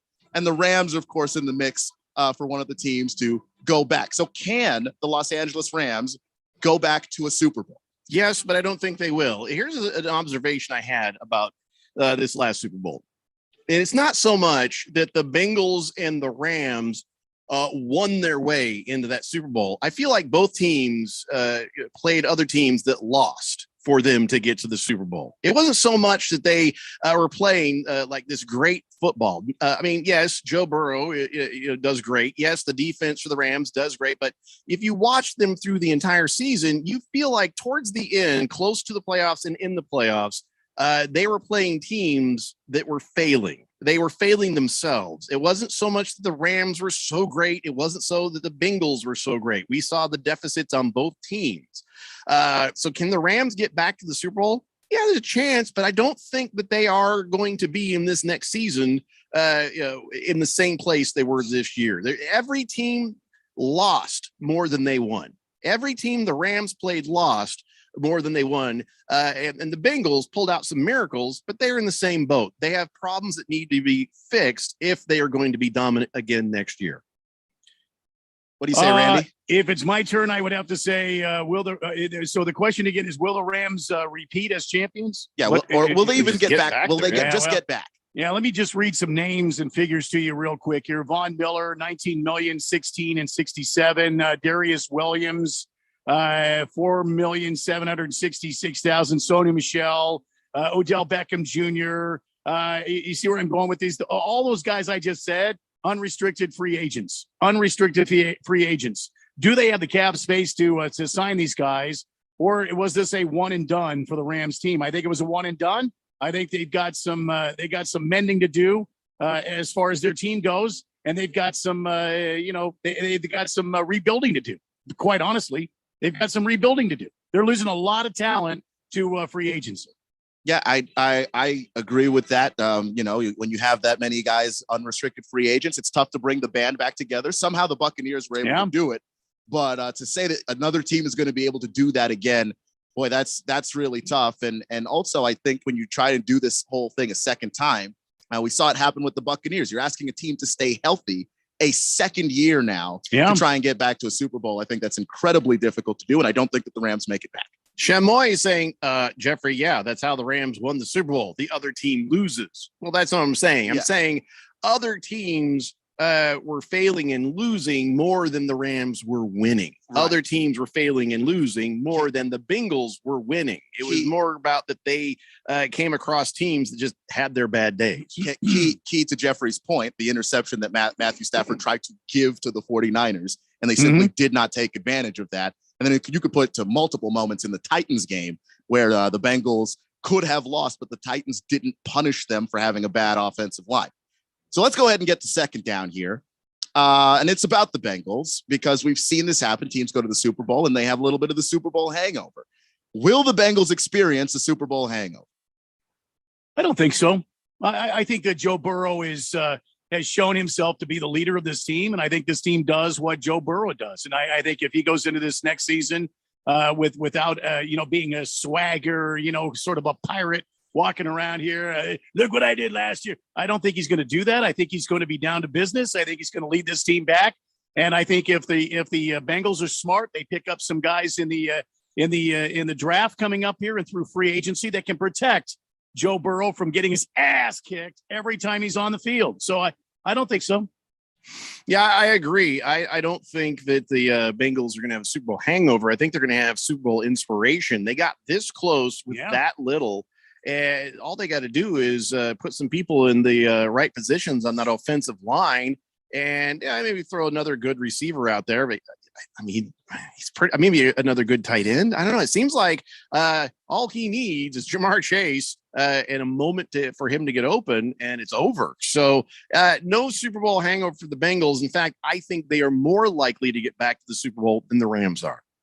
Okay. I think that's probably accurate. I will say when it comes to experiencing Super Bowl hangover, the Chiefs had a little of it last year, but they were still the Chiefs, so they were able to right the ship. I think even if it does happen to the Bengals, I don't think it's drastic enough to keep them out of the playoffs, especially with what's shifting around in their division.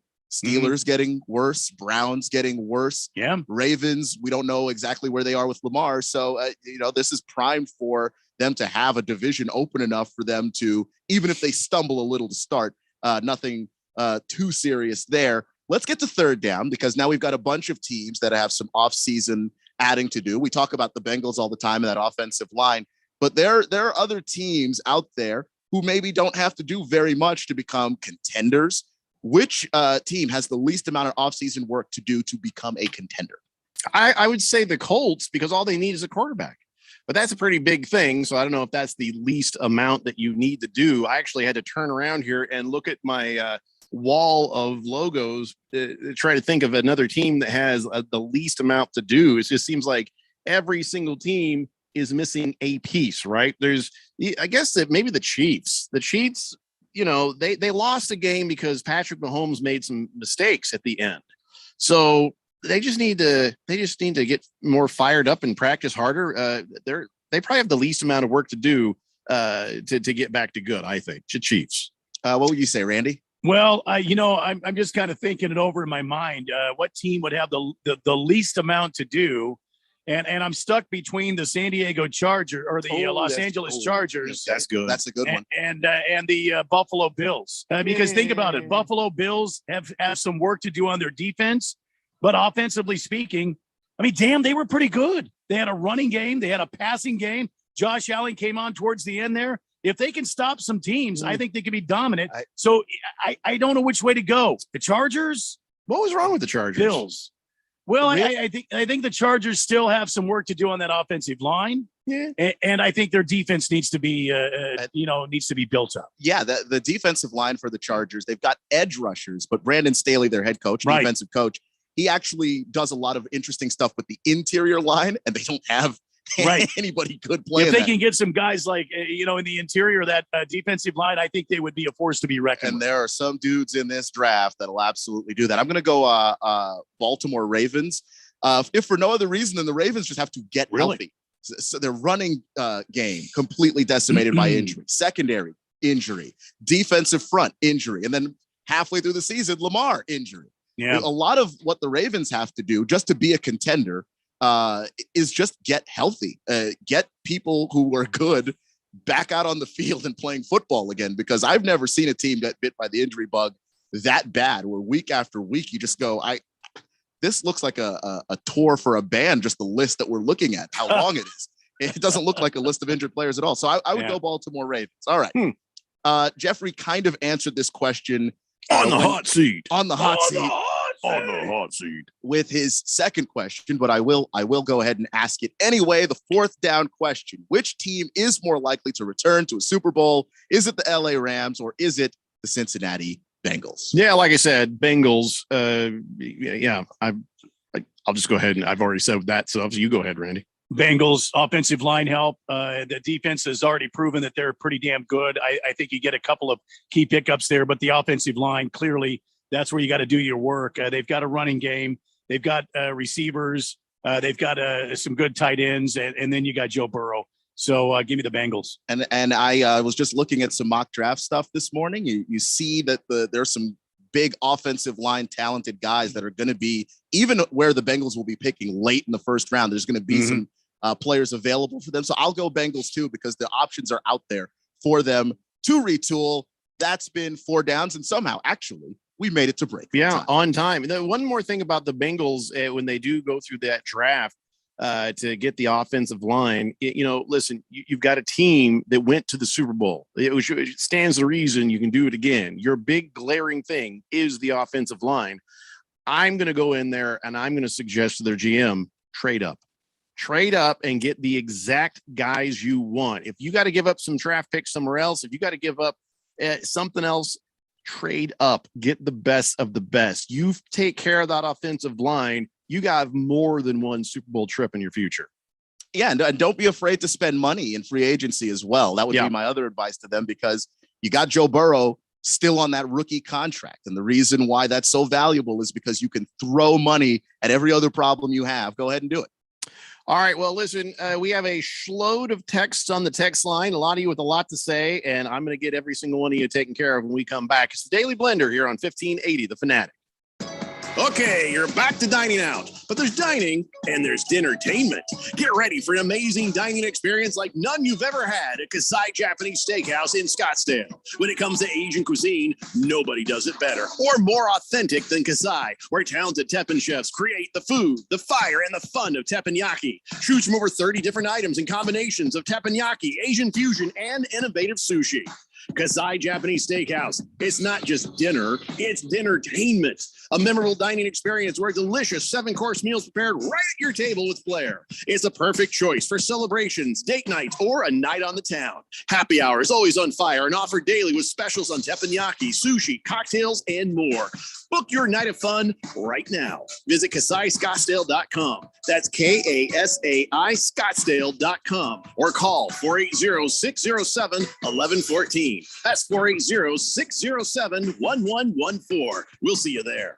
Hi, this is Nick LaCapria with the Daily Sports Quiz. Well, the NBA has grown in its popularity over the years, but there used to be a second professional league known as the ABA, which would merge with the NBA in the 70s. It had the 3-point rule originally. Can you name the 4 original teams from the ABA? Nick LaCapria's Daily Sports Quiz brings you a different question from the world of sports each day. If you want even more questions from the world of sports, visit Nick LaCapria's new website, sportstrivia.org. You can test your sports trivia knowledge and get answers to some great questions from the world of sports trivia. Sportstrivia.org. It's free, it's fun, and it's challenging. If you like the Daily Sports Quiz, you'll love sportstrivia.org. The answer to our Daily Sports Quiz, name the 4 teams that survived the ABA to live another life in the NBA. The San Antonio Spurs, the Denver Nuggets, New York Nets, who of course now are the Brooklyn Nets, and the Indiana Pacers. And of course, the ABA's 3-point rule would become part of the NBA in the 1979 season. The Renaissance Festival is back! Huzzah! Weekends now through April 3rd. Hubba, hubba, huzzah! Great shopping, a giant crafts market. Your favorite shows. Be ready to have a great time and don't be afraid to participate. Huzzah! Just night. Huzzah! Silly fun for the entire family. Happiness reigns at the Renaissance Festival. Lots of new shows. Non-stop feasting. Leave your cares behind. It's fun and affordable. You will adore the Renaissance Festival. The Renaissance Festival is back. Huzzah! Weekend now through April 3rd. Discount tickets available at Bashes and Food City or online at arizona.breakfastinfo.com. Presented by Delta Airlines, Bashes, Food City, Pepsi, Budweiser, and Dennis. You can always save on Renaissance Festival admission with discount tickets at Bashes and Food City stores statewide. Huzzah! We've got the Big P podcasts. Fantastic. Never miss your favorite hosts, That big interview. or your favorite show again. That's just about the most fantastic scheme I've had to date. Check out our podcast library. Download your favorite shows you want to hear and listen to it whenever and wherever you want. It's like audio magic. My. Get your ear on now at 1580thefanatic.com.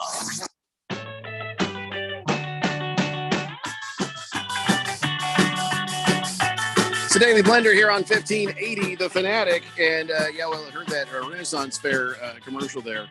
I got two things about that. One, Keon, since you're new in town, you definitely should go at least once to the Renaissance Fair. It's been around for a long time, and you have to experience that at least once before it's over. Number two, if I'm ever at a cocktail party and I find out that somebody is one of the actors in that commercial, the next thing I'm going to say is, we can't be friends. And I'll walk away. That is it. Yeah. Renaissance is back. No, just have some peanuts. I'm leaving. COVID. You did say peanuts. Peanuts. Right? Yeah, peanuts. Boy, I'm wondering when this post-nasal drip is going to stop after I had the COVID. That's Never. the thing. I don't think it's forever. Can't be forever. Well, I mean, I still have it. I have to take I've got to squirt juice in my nose to dry it up. Doing the Nasacort. What are you taking? What are you using? Is it prescription? Yeah. Mm-hmm. You had to get a prescription to stop the post-nasal drip?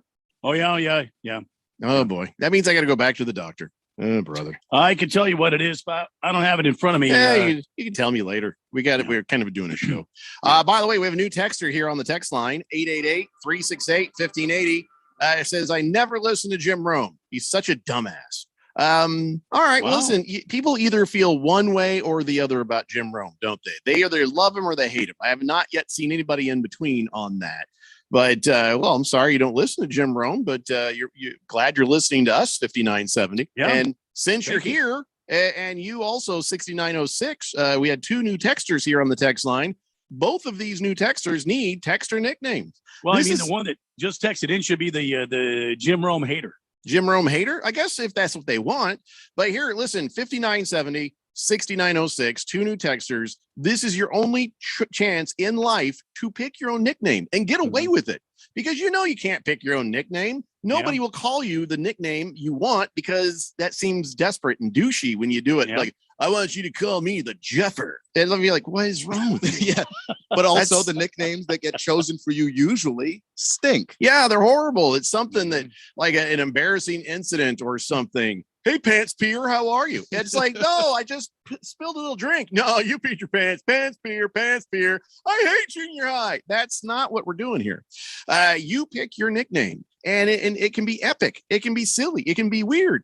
Can't be dirty. Radio Ron is the official czar of texter nicknames when it comes to approval or disapproval.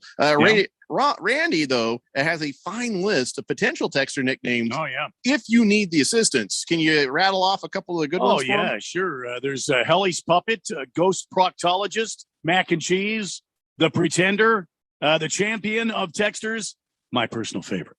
And then Butterfinger, Firefighter, Crunk. I want a firefighter. A whole bunch of the Dad Bod, the Triple Threat. My teeth are crooked. I've got a bunch of them here.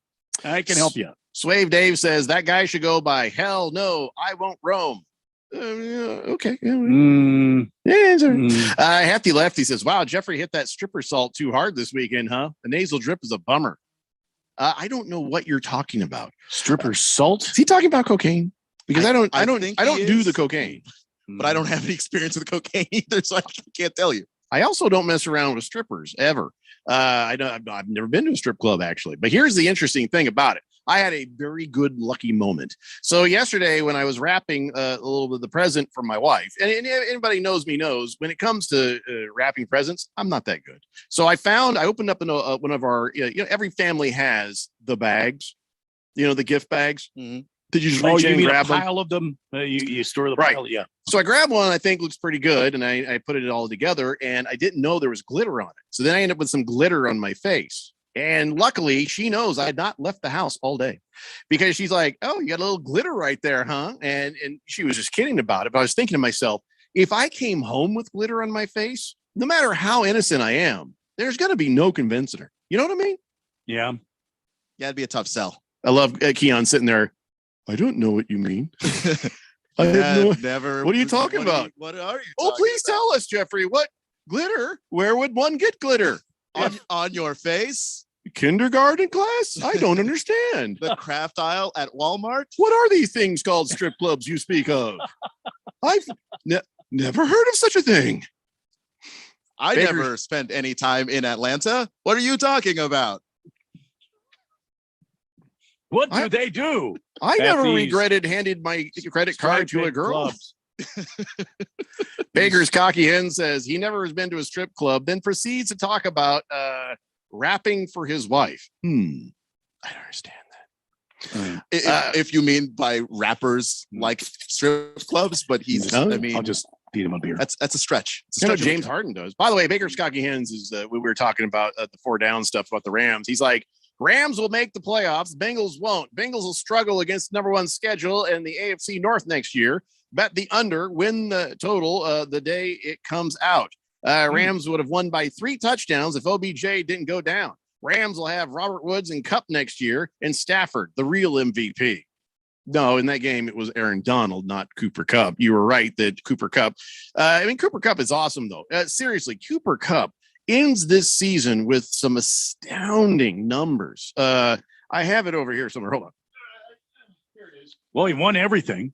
Yeah. No. It's not even about the awards. Listen to the stats. I wasn't really even aware of it, and I was surprised they didn't talk about it more during the game, but he had 178 catches with 2,425 yards. I mean, it's not just the regular season. This is over 21 games. So the regular season plus, postseason, but then regular season, just crazy. So this kid, this weird carny looking guy, just killing it as a wide receiver. This is the kind of guy you'd expect to get out of a truck with certain flags flying off the back. You know what I'm saying? But no, he's an amazing receiver. Now listen to this. The previous record for combined regular season, postseason, Larry Fitzgerald had 1,977. He beat Larry by 500 yards. One game did not make that difference. Even if you peel off that extra game in the season, he'd still have him by 300 plus yards. So 22 total touchdowns. Of course, Randy Moss had 24 in 19 games in 2017. But point is, Cooper Kupp, if he's not your first round pick in the fantasy football next year, I don't know what you're thinking. Yeah, I mean, my brother, who I think won his league in the fantasy football. You think? Yeah, he did. I don't know why I said I think. He was powered by Cooper Kupp in the second half of the season, and he'll be the first person to tell you Cooper Kupp is his favorite player this last year. Yeah, there's going to be fights, people trying to get him this season. 888-368-1580. Senior Wake and Bake says, hey, you think the kids in Sudan received their Bengals Super Bowl champion shirts and hats yet? Oh, yeah, absolutely. They immediately shipped that stuff off. Let's see. King Kitten says, I'm late. I'm late for tacos. Well, get that man some tacos. Screaming Eagle says, I started listening to Fanatic a couple of years ago, and I've never looked back. This is the best sports talk show ever. Thank you. Thanks, Doc. I appreciate that. Baby Got Dak says, hi, guys. Good job, Keon. Your contribution to the show is truly an upgrade, especially since you don't eat sandwiches in the bathroom. I'll take that. That for whatever reason, just take it. Absolutely awful, though. Why would you ever? Anyway, yeah, no. Yeah, I don't want to go down that driveway. All you need to know, Keon, is Phil. Yeah, that's it. Okay, I do remember hearing about that and Speedos. Also, Good Cat says, gentlemen, howdy. Have you all talked about Kyler saying he's the scapegoat for all the Cards issues? Only yesterday, but we actually will talk a little bit more about Kyler Murray because I'm going to take a different angle on this. I'm going to take a different angle and see what we can do to fix this situation. But we'll do that in the next hour. Fed Fan, that is an amazing GIF. She's like always saying, why do I listen to this? This time it came with an animated GIF of a cartoon woman banging her head against the wall. If you had a Twitter, you'd be killing it. Navy Brad says, Jeffrey, remember your wife was a U.S. Navy sailor. Our minds always think of excitement. Scratch and Giggle says, hi, guys. I think The Blender is the greatest show on radio. It's on its way. Oh, in its own way. Well, we're in our own way. Oh, I don't know what you're saying, Scratch and Giggles. We get in our own way? I hear you saying we're the best ever in our own way. That was like almost a compliment. Yeah. It's like when your kindergarten teacher didn't want to tell you your drawing sucked, but it did. You know, they say, look at that. Is this going on the wall? No. I used to be so offended by that when I was a kid. It's like, just let me keep it. Keon, take the drawing home. Your mom should have this. It should never be on the wall here, ever. Share this with her. And then maybe she'll understand why I go home and cry some nights. Dad, she deserves this. I don't. It's pizza again tonight. Lost Toby says, I'm waiting to bet on Los Angeles Rams not making the playoffs. By the way, going back to Super Bowl is incredible hard. I think Bengals will fall a bit, and 2024 will be their year. Get me those odds. Could be. It's very specific stuff he's saying right there. Big George says, Jeffrey, can you talk like you do in that Kasai Steakhouse commercial all the time on the show? That would be awesome. No. Hefty Lefty wants to do poetry like Keon. Doth mother know you weareth her drapes? What? Boomer Sooner says, guys, I have a theory about Kyler Murray. All right, Boomer, I'm going to hold on to that for the next hour when we talk about Kyler. President Wallet says, Epic is a great texter name. I hate giving credit so to Jeffrey, though. Just call somebody Epic says. That would be pretty cool. Epic. I feel like it's just you need more to it, you know. Do you think epic there needs booger or something else? I don't know. That's true. The epic hamstring camp. Epic, I don't know. Epic discharge. Epic run over. Well, we have a fecal mist, so that wouldn't be out of character for this show. Wiggy My Piggy says, funniest name I've ever heard was Turd Burglar. Do we have a Turd Burglar? I don't think we do. Let me see your turd. You'll have to we have a check Turd that. Ferguson. We don't have a Turd Burglar. In fact, Turd I think Ferguson. Turd Burglar might get rejected because I think that used to be a diss. Fighting Wampa says, would you rather explain how you got glitter on your face or hair in your teeth?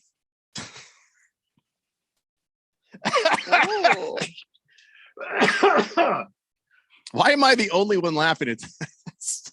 I'm trying very hard not to. But What do you mean glitter, honey? I'm sorry. It's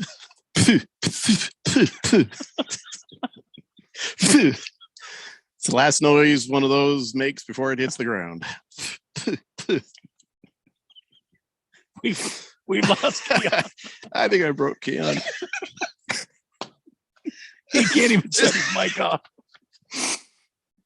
Senior Wake and Bake says Keon is definitely an upgrade from Phil the human sleeping pill. Boomer Sooner, yes, we're going to talk about that later. All right, but we got a couple minutes here though. Some more Super Bowl leftovers.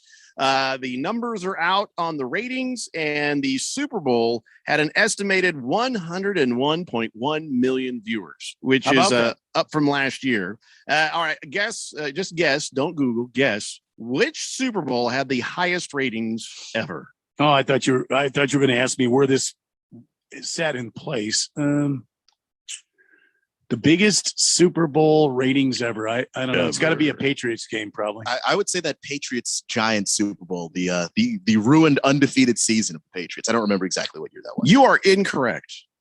Well, damn.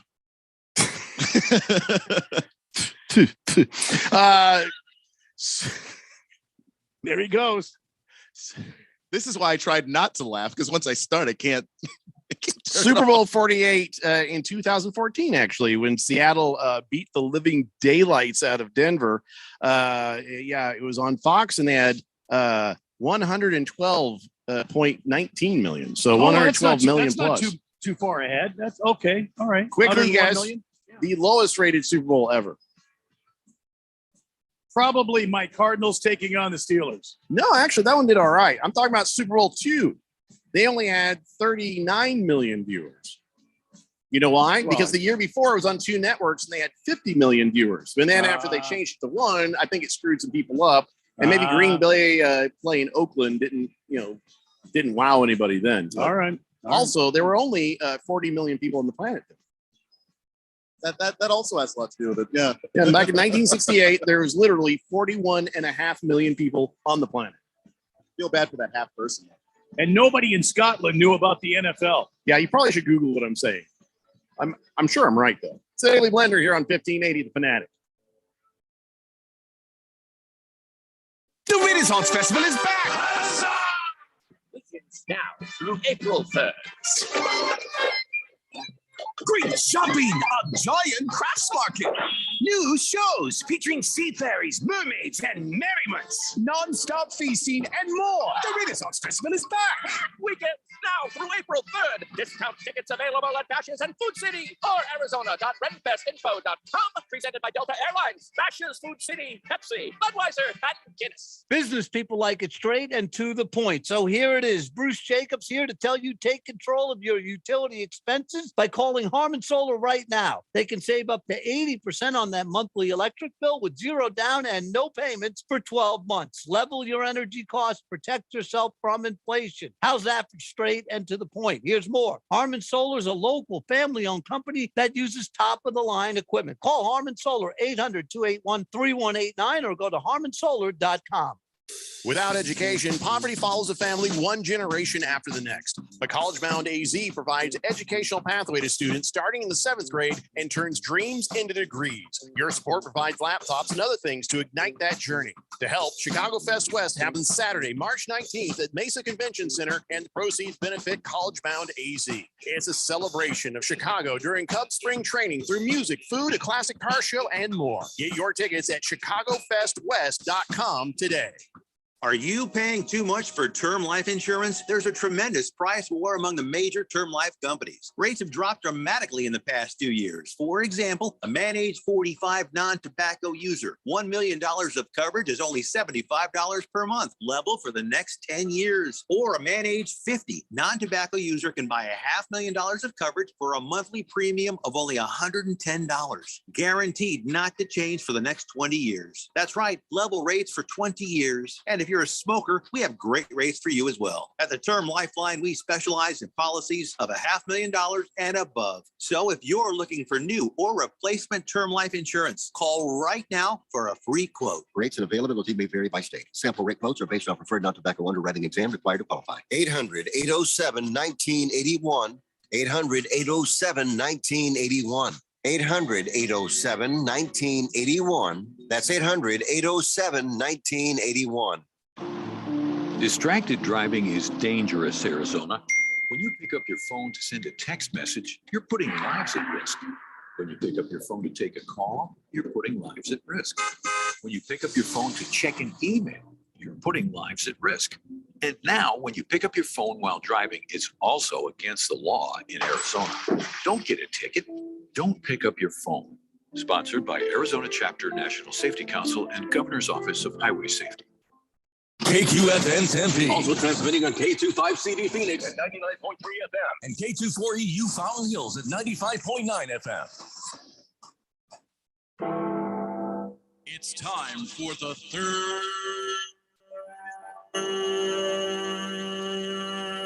hour. All right, people, settle down because it's time. Time for what? Showtime. When does it start? Right now. 3, 2, 1. Let's get on with the show. Let's do it.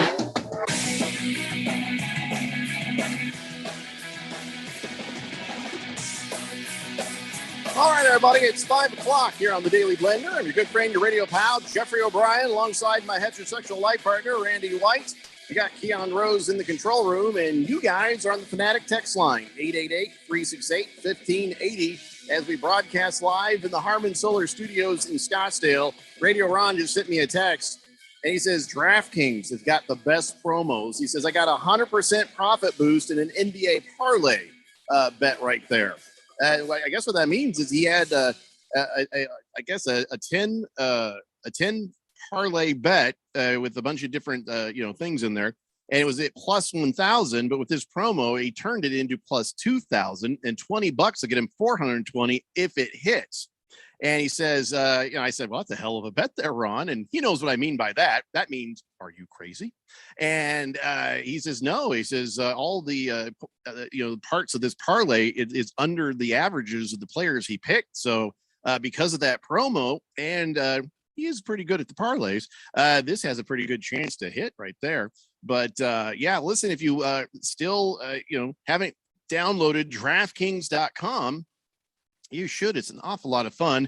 I made a bet on the game tonight myself. I've already bet on the Daytona 500. I'm going to slow my roll a little bit between now and NFL season because I'm trying to do what I always did in Vegas. I know I'm probably going to lose all this because I don't know what I'm doing. I'm trying to make it last as long as I can before they get my entire $100. Yep. But I guess if so far, I'm surprised I've done as well as I doubled my money. So I don't know. Maybe there is something to this. As long as you're very reasonable and considerate and you maybe do a little research on what you do, don't tread into waters you don't understand. And you can have some fun and do pretty well here. I know Radio Ron's killing it. His son is killing it. A lot of people out there are killing it. So again, be careful, learn about what you're doing. And again, don't bet on so much that you're worried about your rent. That's just a little bit where it's fun, You can download the DraftKings Sportsbook app and use promo code BET1580, and that'll set you up for some free bets and the promos and the parlays and the stuff like that. So, I'm set for tonight. Did you guys have any upcoming bets? So, of course, you're going to do a couple of bucks on the Daytona 500, right, Randy? Well, I don't know. I'm still thinking about it. Keon, you got any action on tonight? I don't have any action on tonight, but I've been looking at some of the college basketball games coming up in the weekend and seeing if I be interested in putting a little money on those. And that's the other thing. You don't have to bet. If you're sitting there and you're like, I don't really have a strong feeling about anybody at the Daytona 500. I really am not sure which way this gamer is going to go or that game is going to go. You don't have to bet. Just it's nice to be able to reach over, put my thumbprint on the phone, fire off a bet. I was able to do that earlier in the show as we were talking. I was like, "Ooh, that's a good idea." Boom, did that thing right there. So having it on the ready is good too. But I have pledged one weird bet per week, and between now and the next football season. And my weird bet, of course, is going to be the Daytona 500 because Randy White knows everything about NASCAR. Well, I Jason Carter knows way more about NASCAR than I do. Well, but my point is, your stuff. I don't. I pick guys based on if I like their names. I did, that's a true story. So, I'm going to go ahead and bet on stuff I don't know anything about. I'm going to bet on snooker. I'm going to bet on snooker. Yeah. I'll be honest right now. I think it's a billiards or something. I don't know what snooker is. I was actually about to Google it. But I'm going to bet on it. Cricket, this, that, the other. I promise one weird bet per week between now and football season on DraftKings. So again, DraftKings Sportsbook app, use BET1580 as a promo code. So there you go. All right. So let's by the way, 5970, that's your second text. What's your nickname? Gotta have a nickname. He says Kyler Murray's body language when things are not going well reminds me of Jay Cutler. Ooh, I think it's worse than Jay Cutler, to be honest with you. Yeah, and Jay Cutler, wow, gee whiz. Isn't it the reverse, Jay Cutler? Jay Cutler just seemed disengaged no matter what was going on. Here's what it was. Jay Cutler seemed like if you're playing bad in Little League, your dad on the sideline smoking a cigarette like, this is some bull crap. Yeah. I should have more sons because this one is disappointing. Well, that's what he would remind. Kyler Murray just reminds you of a pouty little boy. And by the way, I'm watching the TV. And my the favorite show I like to watch if I'm watching sports shows is Speak for Yourself. And they had a graphic of him up on the screen, and I'm just like, he looks like, and I was like, oh my God, the E-Trade baby. He looked like the E-Trade baby with a beard. It was Kyler Murray with a beard. It reminded me of the E-Trade. And that's not a short joke. He just has still such a baby face. And so I guess when he shows that kind of body language and he's shoulder slump, then you're thinking, well, what a turd. What a little baby. Right, as opposed to Jay Cutler, who looked like he was a cop who spent 20 years on the force and just saw the worst that humanity had to offer. I've seen some stuff. Yeah, even though it was all his fault, he would throw 3 interceptions and then have that face. But yeah, Kyler just looks so young; it just looks worse. Prison Wallet says, Jesus Christ, Jeffrey, you make a halfway decent living. Get a better internet connection or whatever the hell's wrong with you. Was I having some problems here? For like 10 seconds. And it wasn't problems. It was just a little. Or maybe he's listening to tape of the Phoenix Open. Could be. Which was not your fault. Hey, President Wallet, you can go yourself. All right. What were we doing? All right. We were making fun of my quarterback. Well, I'm not making fun of. I'm actually saying what it looks like. No, I'm agreeing with you guys. Look, bottom line is, this is the NFL. Grow up. It's time to lead your team. It's time for you to be a field general. It's time for you to go out there and take this team like Matthew Stafford did, Joe Burrow did, like Lamar Jackson does, like the rest of these guys do. It's time for you to get out there and lead this team into battle and to pay attention to what's going on. You can't go over there and pout because you throw an interception or somebody doesn't catch a ball. There's no time for that. It's time for you to stand up and be a leader. Hey, Keon, tell me if this counts as a hot take. Okay. I try not to be a hot take machine because I find those people disingenuous and annoying. But it just occurred to me, Randy, Kyler Murray plays football like a baseball player. No. Think about what I just said. Kyler Murray plays football like a baseball player. You see him sitting on the sidelines. He looks like one of those guys sitting in the dugout. I can only go from my experience of playing baseball, and that's not the way you play the game. No, some guys will sit there like that. You know what I'm talking about. Not every guy. Some guys are panty ass guys. You go in there and you got to pick them up. You got to make them be men. But Kyler Murray's a quarterback of an NFL team. I do think that like Jeffrey kind of has a point in that if you're in your head in baseball, it's kind of up to you. You go up there and it's you versus the pitcher every time. With football, everybody's connected. And they're all connected to you on the offensive side of the ball, you being the quarterback, because you touch the ball every play. So if you're in your head, like guys in the dugout might just leave you alone. If we leave him up to it, he might hit his way out of this. You don't really have that in football because if your wide receiver needs to pick me up and you're the quarterback, that's your job. You do have to get over there and help that person, or give directions to the offensive line. Like, guys, I'm rolling out right a lot. So make sure if things get a little bad, let's just all move this way and get me a little extra time. You've got to communicate that way. In baseball, I think a good locker room does communicate, but if someone needs some time to themselves in baseball, it's not the worst thing in the world. Your team's not going to collapse under that. Baker's Cocky Hen says, Heffrey nailed it. He's like a batter that hits into the shift and then bitches because they found out how to offend him. Not fair. Kyler always won everything, so he struggles with losing. He hasn't learned how to stay level through adversity. At least Baker Mayfield doesn't make excuses and pout. He keeps his head down. He just gives his all. Yeah, and it's true. If only Kyler Murray had Baker Mayfield's misplaced confidence. I say that because Baker Mayfield, as tough as he is, as much as he tries, he's not that good. So was that a hot take? Did that count as a hot take? I didn't think it was a very hot take. No. Okay, good. I did pretty tepid take. Let me know if I ever do one of those hot takes. Like I said earlier in the show, I don't listen to the other shows. So I'm not completely 100% sure what qualifies as a hot take.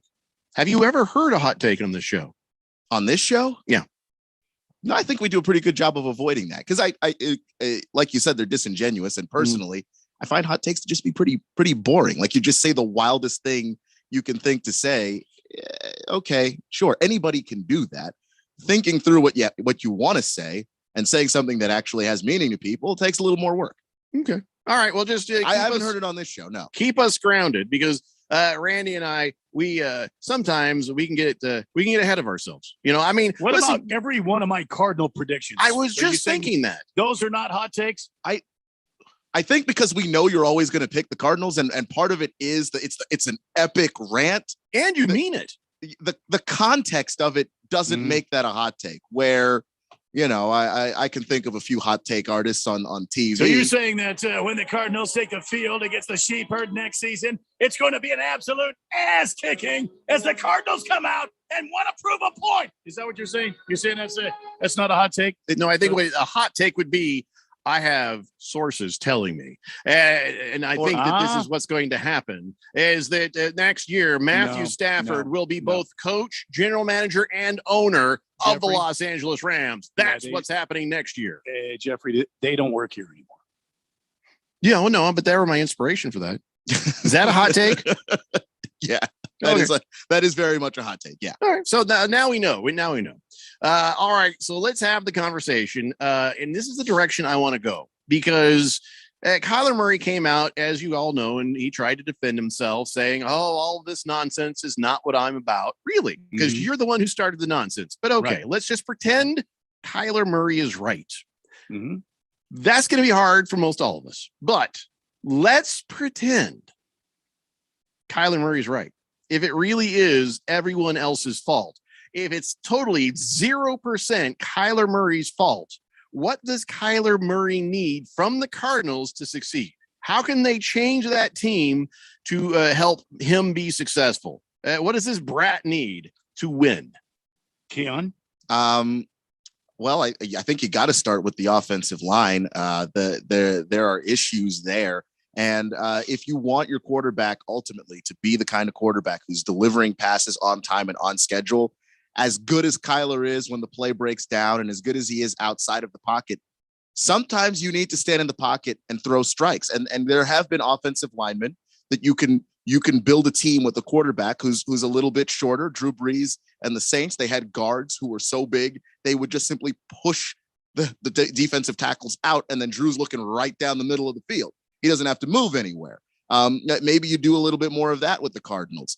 But I think it starts with the offensive line if we're going to look past Kyler to some of these issues, because I think the wide receivers are good. I think the running game's good when it's there. And the defense did play very well this season. Randy, what do you think? If Kyler Murray is right and everyone else is wrong, and he's saying the Cardinals were sending me out to embarrass me. They were sending me out. I don't want to go back out. They're just sending me out there to be embarrassed. Okay, what does he need to not be embarrassed? Well, I think I agree 110% with Keon with his take. Offensive line, guys that can overpower a defensive interior, defensive line, a play scheme that's going to get rid of the ball quickly, but it's not going to be 5 or 2 or 3 or 7 yards downfield. It's going to be 10 or 15 or 20. He wants to go downfield. He wants to strike big. He wants to make the big play. So I think AJ Green is probably gone. I think you're going to go with some sort of a younger receiver in AJ Green's spot.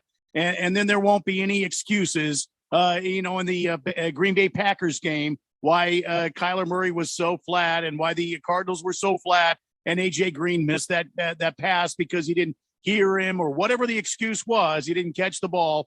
I think that's what it has to be. It's got to be more tools, a more exciting offensive play calling, and it's got to be an offensive line to protect it.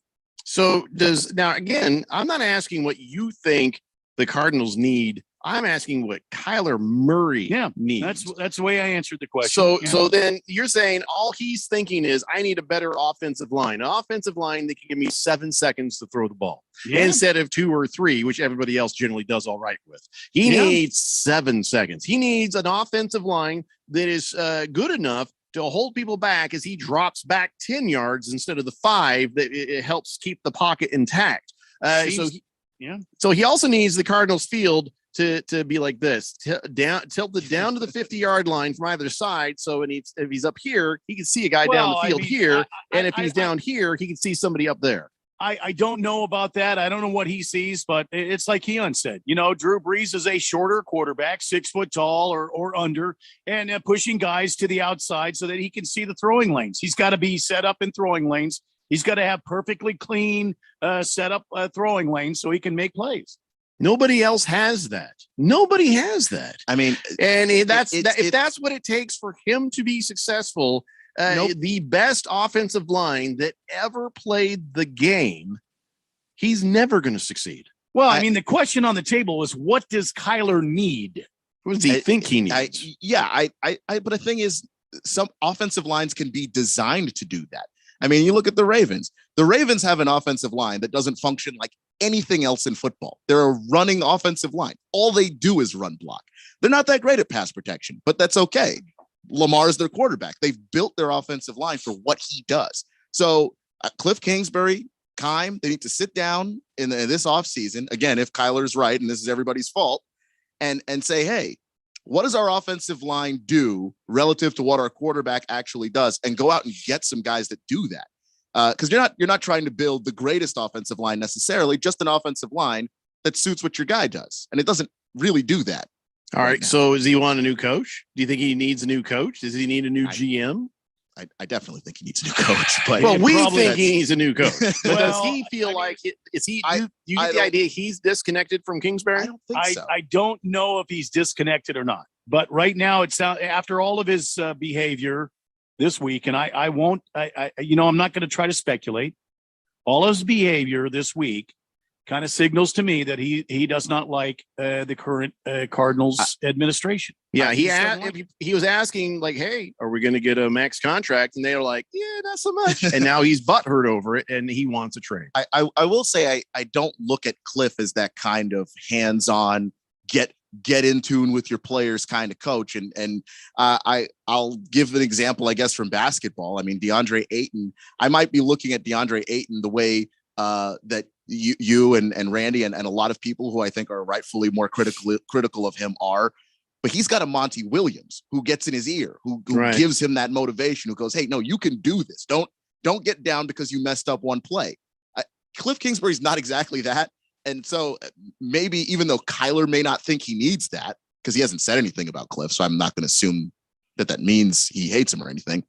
But if he had that would be somebody who could take up that leadership ability a little bit more than what Kyler naturally brings to the table. 888-368-1580. Gorilla Toe says 5970 should be named Pork Sword. Okay. Boomer Sooner says, Jeffrey, I think I heard Safford say he'd like to squeeze in a few plays at tight end also. What? Joe the Show says, Indy Jeff definitely dropped the fuego take my caliente, and I agree because it's true. Muy caliente. Senior Wakem says, Randy, unfortunately, Murray is full grown, 5'7". That's it. From now on, every Murray highlight should have Benny Hill music behind it in the background. Who was that? That was Senior Wakenbeck. That was the most coherent thing he's texted in a a while. Yeah. Random texture says the Brat needs a new coach, a new general manager, and a good psychologist. But if you're asking what Kyler needs, to not be embarrassed, stilts. Blissful Hayes says, I believe Kyler wants to be traded. Did you notice his response to the ESPN report? Kyler didn't say he wanted to win a Super Bowl with the Cardinals. Hefty Lefty says Cardinals need to go after Alex Kappa or Aaron Stinney from the Bucks if they want to shore up the line. Both are guards, both are free agents, and they will have to outbid the Bengals and other teams though if they want them. I mean and that's part of it, and that's part of the trouble with. Well, how much money do you want to throw at Kyler? Because now, if you want us to get you that offensive line, yeah, we can draft some of it, but we can't draft all of it. So we're going to have to go out and pay some guards and some tackles, some money. If we're giving it to you, then you're not going to get everything you want. Baker's Cocky Hen says, trade Kyler Murray for James Harden already, huh? Hey, come on. The only thing that's embarrassing is his play.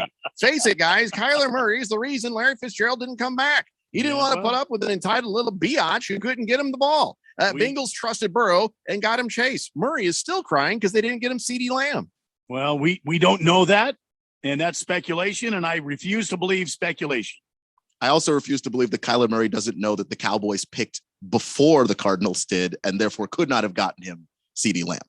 I think I actually will go ahead and go with the speculation of Baker's Cocky Hens. Because I think he might be insinuating that the Cardinals could have traded up. Okay, that's fair. So there. All right, we got to take a break. We come back, we'll keep this going and other NFL things. It's the Daily Blender here on 1580 The Fanatic. This is Brent Musburger's Action Update on 1580 and 99.3 The Fanatic. Heads up, sports bettors. Right now, you can try VSiN All Access free for 30 days with no credit card required. Visit vsin.com/free month to sign up now. Arizona and Arizona State basketball are set to return to action coming up on Thursday evening. For number 3, Arizona, they are going to play host to Oregon State. Two teams going in very different directions. Arizona 12-1 in Pac-12 play. Oregon State 1-11 in the conference. Also, Arizona State, they are going to host Oregon on Thursday. There is one Pac-12 game coming up this evening. It is taking place in Corvallis, where Oregon State is playing host to Colorado. Colorado considered a 4-point favorite, over under at 138. For the latest odds all the time, visit vsin.com. I'm Matt Pauley on Arizona's sports betting station, 1580 The Fanatic.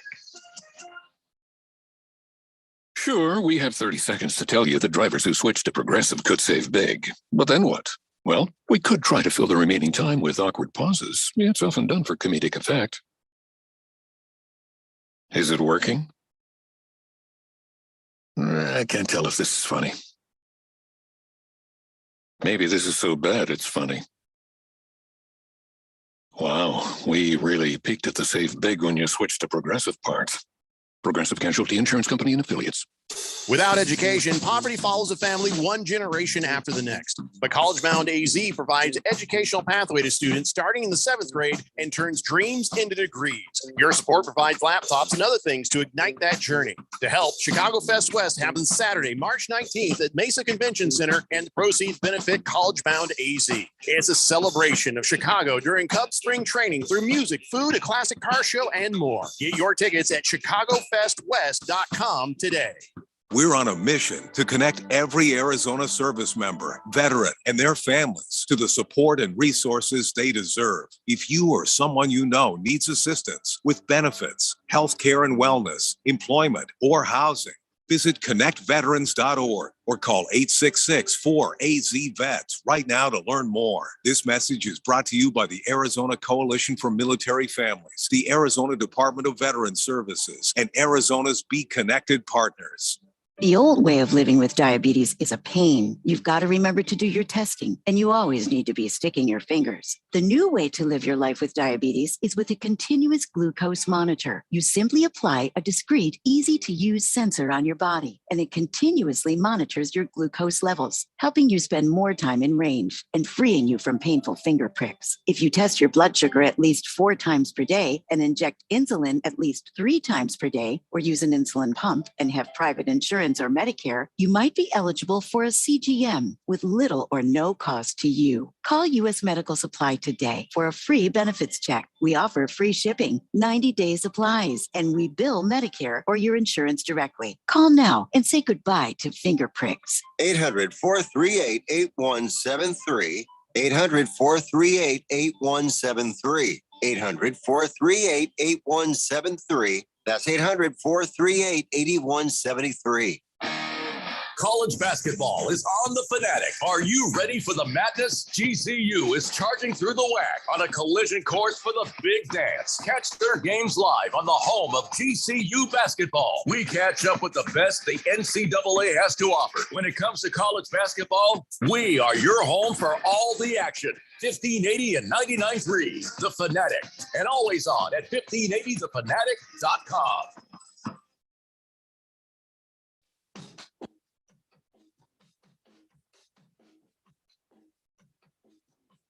Welcome back to the Blender here on a Tuesday, February 15th, 78 degrees in downtown Phoenix right now.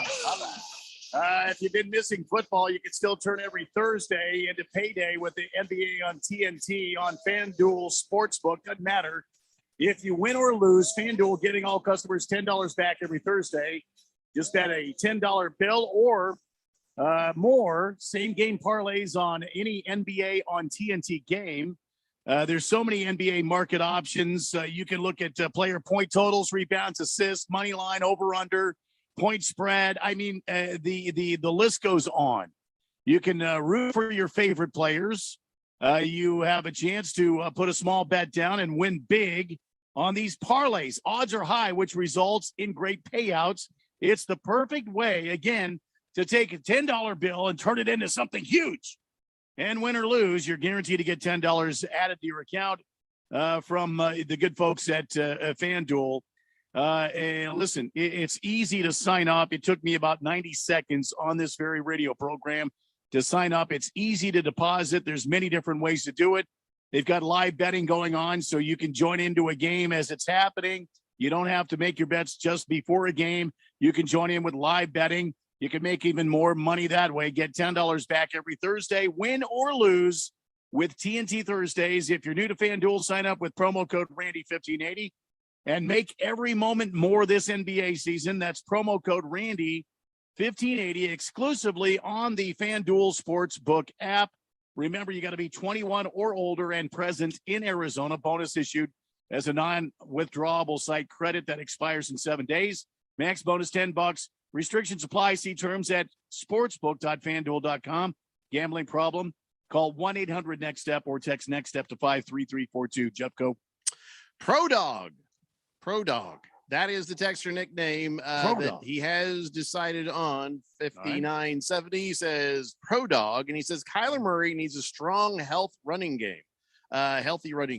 When both backs were healthy, the result was better. They may need another back because the ones they have won't stay healthy the next year or so. Well, I mean, look, Connor's had a spectacular season, and I hope we can secure him for a long time to come, and we can keep him healthy. Chase Edmonds was, in my opinion, and I'm just a fan. I'm not an NFL coach.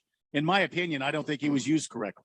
It should have been like you remember when it was like Reggie Bush and what was his? Oh, it just escaped me. Carl? From USC. Lindale White. Lindale White. Yeah, it was like Carl thunder Lindale and White. lightning. That's what I said. Thunder and lightning. There was like calls for each one of these guys. Thunder and then lightning. There was like one guy pounding the line and getting the top yards. The other guy was like whoop whoop, and he was gone. So I think that's the way the Cardinals need to use these two running backs. Mm-hmm. Yeah, it's not my fault, Keon, that you're not aware that his name was Carl Lindell White. No. Hefty Lefty says, Silly me. Is Progressive Insurance paying royalties to the blender for using the awkward silence bit? Yeah, when I heard that commercial, I was thinking, well, they can't be playing that commercial in the 5 o'clock hour. Radio Ron's going to get mad. Yeah. He says, I have a feeling that commercial is somebody's least favorite on radio.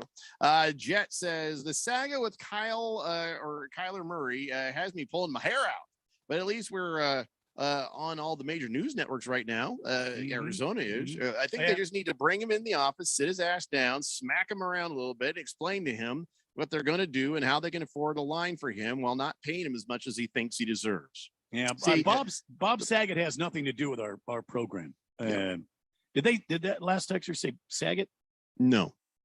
Oh, he said Saga. Saga. Sorry. Okay, sorry. I'm sorry. And the thing about that is everything you're saying is reasonable, Jet.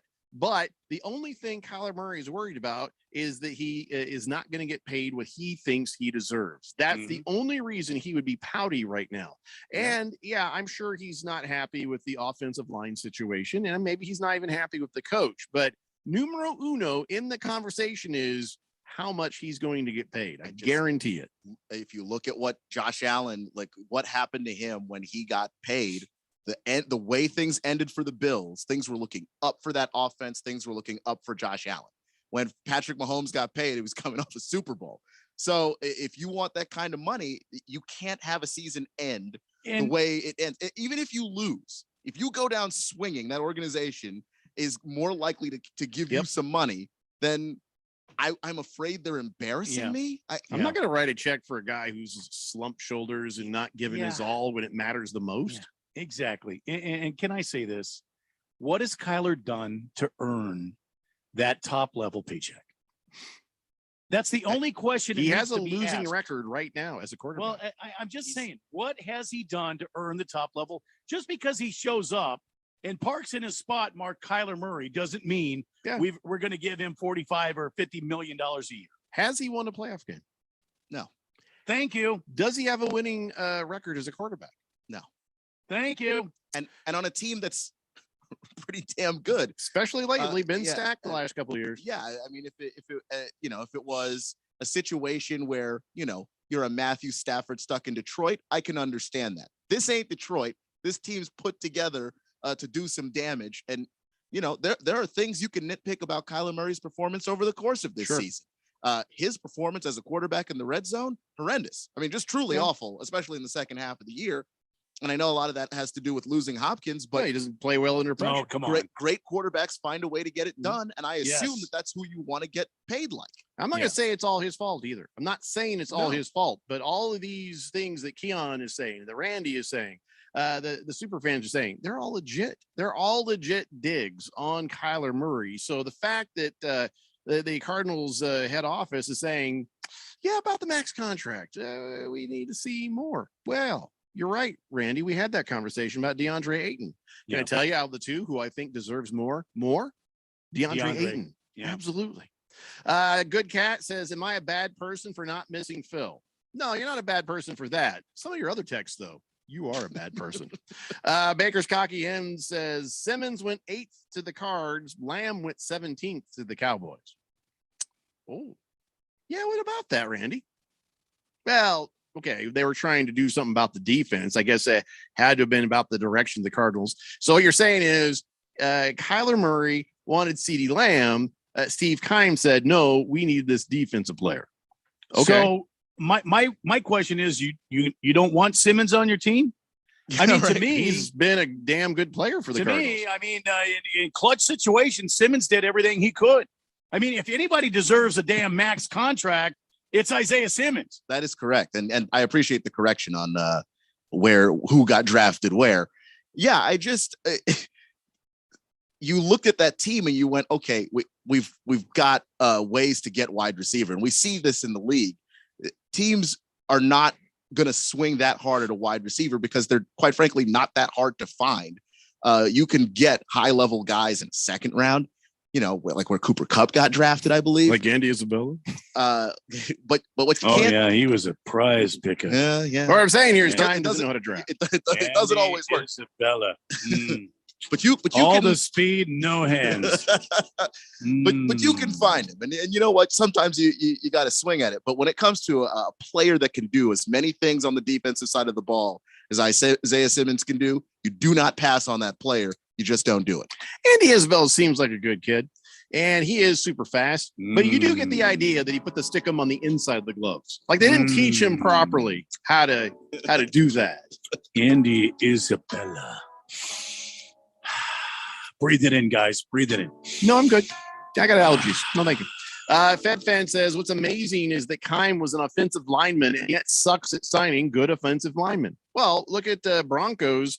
John Elway, a great quarterback, horrible at putting quarterbacks in a team. So I don't have to tell you. Maybe you shouldn't have players be GMs. And sometimes, depending on the situation, not even coaches. I know Barry Bonds is actually considered a pretty awful hitting coach because he can't tell people what it is that he sees. It just like, here, let me show you. It's like, okay, here's how you take the steroids. Damn. Fighting Wampa says Kyler Murray needs Dwayne The Rock Johnson on the sidelines to hype him up every chance he gets, just like he did in the Super Bowl. Well, they need Dwayne The Rock Johnson to hype up the team because Kyler Murray sure as hell is not doing it. Blissful Hayes says Kyler needs the Cardinals to sign all 4 feet, 11-inch, 300-pound offensive linemen. That'll take care of it. Please. He still can't see over them. Please. Just the truth. Hefty Lefty says, you know who deserves a max contract?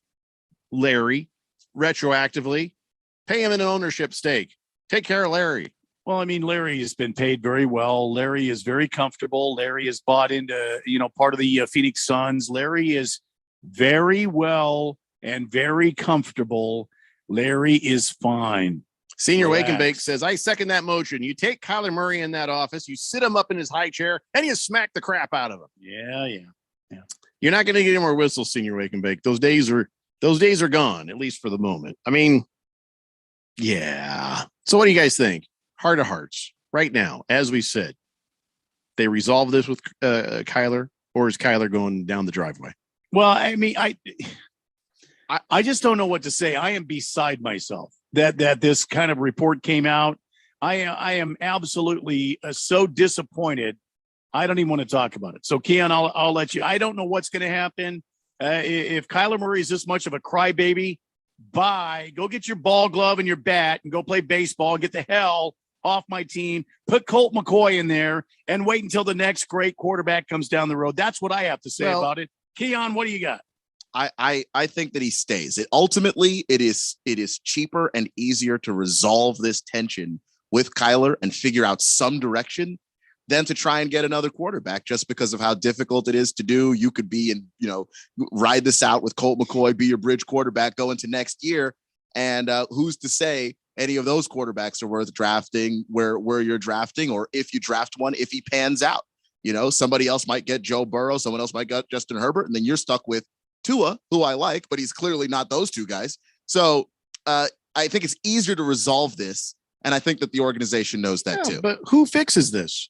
You've already told me that Cliff Kingsbury, not the kind of coach that can fix this the way it needs to be fixed. Is it going to take Michael Bidwell coming from down on high to put his arm around Kyler Murray and help him? Because, I don't know that it's going to be Keim, or else it would have been done already. So is this a situation? If you're telling me it's easier to get other things than it is to get a new quarterback, does that mean a potential end of Kingsbury on this? Or is it going to be somebody else? Who's going to take care of this?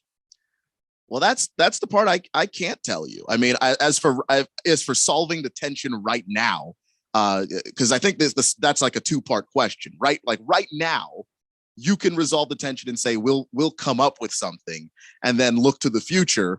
We'll pay you maybe a little bit more than we'd like, but we're not paying you as much as you want, and try and get to some kind of middle ground as opposed to starting over a quarterback. But once you've done that, well, then that's the part two. Who's the person that's actually going to step up and do that?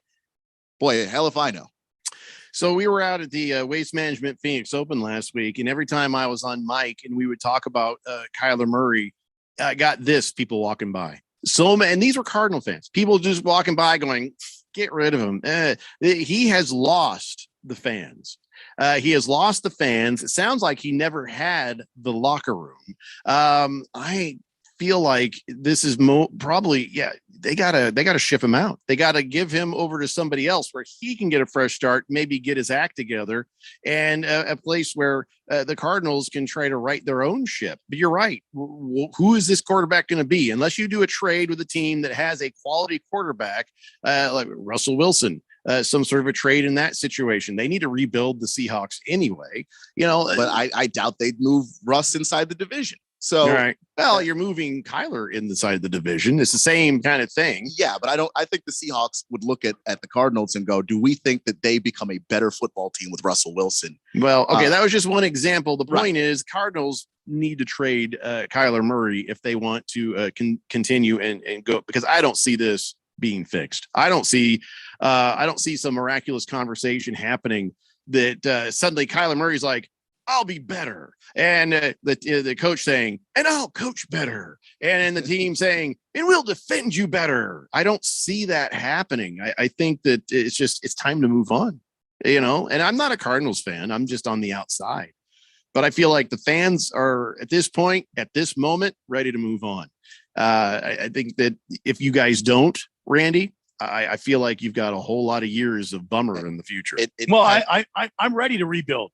You're not scaring me by saying this team's got to be rebuilding and looking for another quarterback. Don't scare me at any. I've been here from the beginning, so I remember the barren days. Right. I remember all the rebuilds. I remember all the guys that came in here that were going to be the quarterback of the future, and they didn't pan out. This doesn't bother me one bit. You know what? I don't need drama, and I don't need some teenage chick on my team being the quarterback of my team. I need a man in here that's going to help this team go. And I'll say it. The same thing goes with the fans as with the money. The fans could get behind a guy that goes down swinging. They can't get behind whatever the hell that was. I don't even know. And the reports from the sideline are just killing me. I can't have an existential crisis on the field, man. Commando Duke says trade Kyler. It's never going to get better with him. What happens when he starts taking a second contract money and they don't have enough money to sign players at the other positions? Exactly. It ain't going to get better. Yeah. Dick Whiskers says, I am done with this crybaby Kyler Murray. This is why Fitz left without saying goodbye. I hope we trade him for Deshaun Watson. Good Cat says, I think it'd be brilliant if somebody hacked the sound system at the Silver Nest and played the Smurfs theme song the first snap of 2023. Hefty Lefty says, let's get Kyler some smelling salts before every play. Maybe accidentally put some Coke in there. That'll light a fire. Okay, we can't. I wouldn't. Yeah, I don't listen. I don't mind a little smelling salts, but I don't know if I want to slip somebody a cocaine Mickey. that sounds like a crime. Actually, yeah, pretty much a crime. Apples says Andy Isabella. Boomer Sooner says, guys, mark my words. I watched Colt McCoy all through college, a little bit of high school. The guy is a winner. He won for us. Put him in, let him play, let him have some reps. Guys, I'd put more money on him leading the Cardinals next season than I would Kyler Murray. But he doesn't fit the program. He doesn't fit the offensive scheme. He's like a stopgap kind of quarterback. Who does? He doesn't have the strong enough arm to really make that thing work. Who fits the program? Somebody who can push the ball down the field. Obviously, at the end of the season, not Kyler Murray. So what are you doing? Though I would take that between the ears. I would take that if we had a plan in place. If we knew what we were going to do second. If we had our eyes on somebody else and we were trying to make a play on somebody else that could come in and run this offense, or you gotta sack Cliff Kingsbury. And you got to start from the bottom up, and I'm not afraid to do either. I just had a vision of like you're allowed to sack the other team's coach, like the coach has his own line around him. But if you can get one of your right, you get one of those players in there and take him out.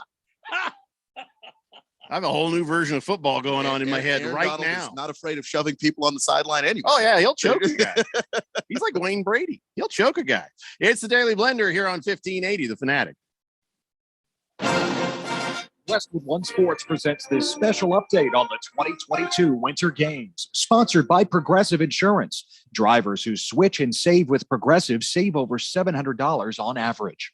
The U.S. men's hockey team has its youngest roster since the 1994 games, and the kids are now in the quarterfinals. Team USA collides with Slovakia at 11 Eastern. The U.S. has 15 active college players on the team, plus top 5 picks from the last 2 NHL drafts. Center Matty Beniers from the Seattle Kraken and defenseman Jake Sanderson from the Ottawa Senators. Team USA hopes Sanderson can return from an undisclosed injury suffered against Canada late last week.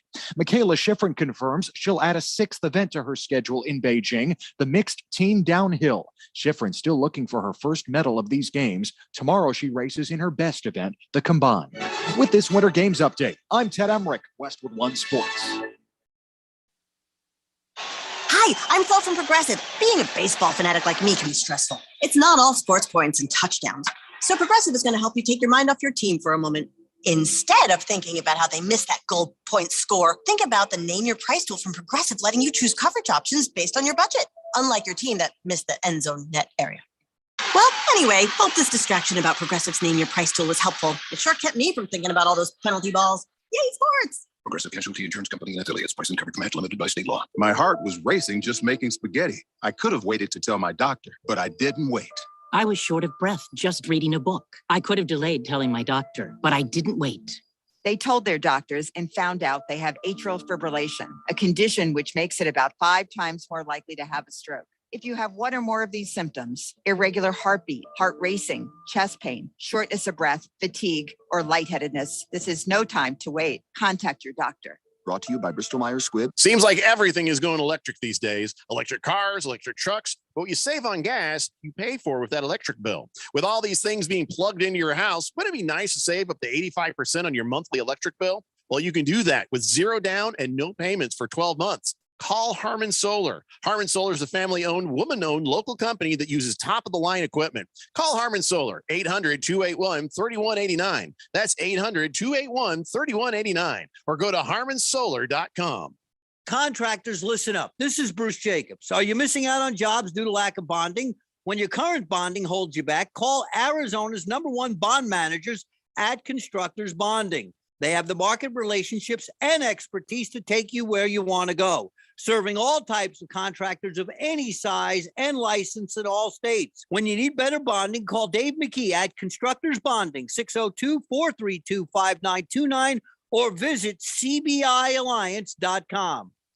I'm here to tell you about a technological shocker. Believe it or not, you can listen to us on your smart speaker. That's shocking. Wow. What a world we live in. All you have to do is say, listen to 1580 The Fanatic.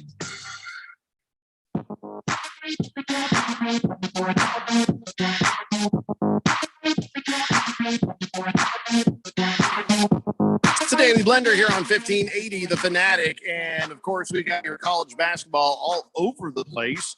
Let me give you the full rundown for this week. Tonight, you got Kentucky at Tennessee at 6:45 p.m.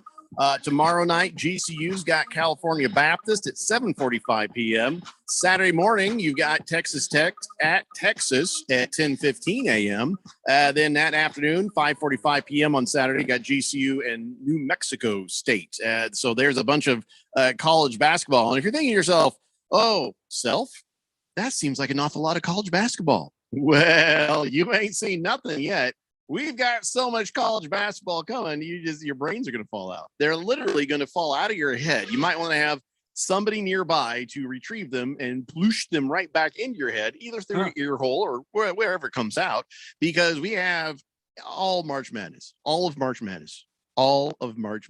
on this radio station. All the tournaments, every tournament, the NIT, the NCAA, the MCI. I just made that up. I don't know. But all the tournaments, damn it, all of them that matter will be here. Yeah. And you also have the WAC tournament, GCU. You know they're going to go deep in that thing. We'll have those games for you too. So if you think this is a lot, yeah, you ain't seen nothing yet. Yeah, just wait. Ain't seen nothing yet.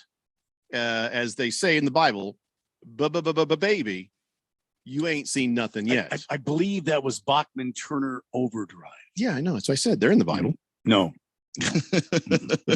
Baby, you ain't seen nothing yet. That was part of my confirmation, Randy. Don't tell me it's not in the Bible. I know it's in the Bible. I hate to tell you. Baby. There's a certain amount of bubba in those. No, it's not in the Bible. Sorry. I mean, we've started the show weird with your Susan B. Anthony crush. She was so hot. Come on, don't act like Susan B. Anthony wasn't a hottie. BTO from 1976 or 77 is in the damn Bible. No. Try, by the way, a damn Bible, Randy? No. No. Oh my God. No, Jeffrey. Nobody's going to buy it either.